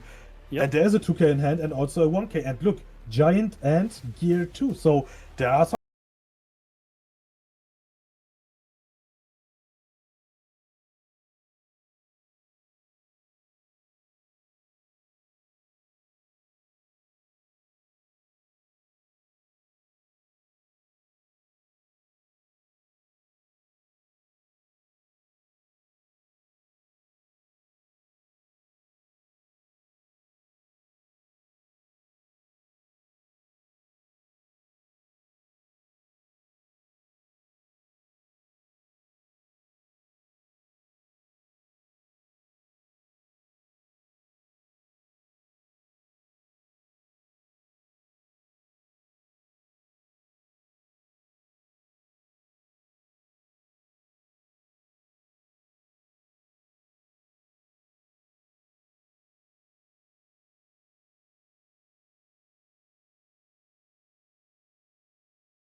He knows exactly how many he's got in his deck. Yeah, 2, 3, 4. Or Oh, only 4. There are Yeah. some 2Ks left, that's for sure. yep, okay. Oh. 8K again. Oh. This one's taken. Oh no. No trigger event? Is it enough? 12K? 11K. Oh, It and is he enough! wins! Oh, and wins! It is Kept enough! one gone back just in case he was going to be able to have to swing with leader. But wow. Our What a man performance. is our Seville champion. Oh my gosh. Wow. Well done to our man. That was just absolutely amazing. And this, what can I What a say? Like I performance. said, just a stunning final. Both players played an absolutely blinding game. Stunning final. What a final, what a game. Again, last time, thank you to both players for this performance. And a huge, huge, huge shout out and a huge GG in the chat for the live stream. What a performance. This was a show. This was the next Netflix series that we will have. Give them both their own series. This is crazy what we saw. Yeah. Wow, what a Listen, performance, both players played an amazing game here. Let's not take anything away from Jose here. Absolutely stunning performance. And it's just a shame that we have to have one player win this because Yeah, really. it was so good. Both players showing how skilled they are. And that turn where we saw Arman just passing over without swinging, leaving all of his characters standing, Yeah. we thought, okay, that's such a smart play. And then what we saw Jose do off the back of that was just absolutely amazing as well. You know, the swings and roundabouts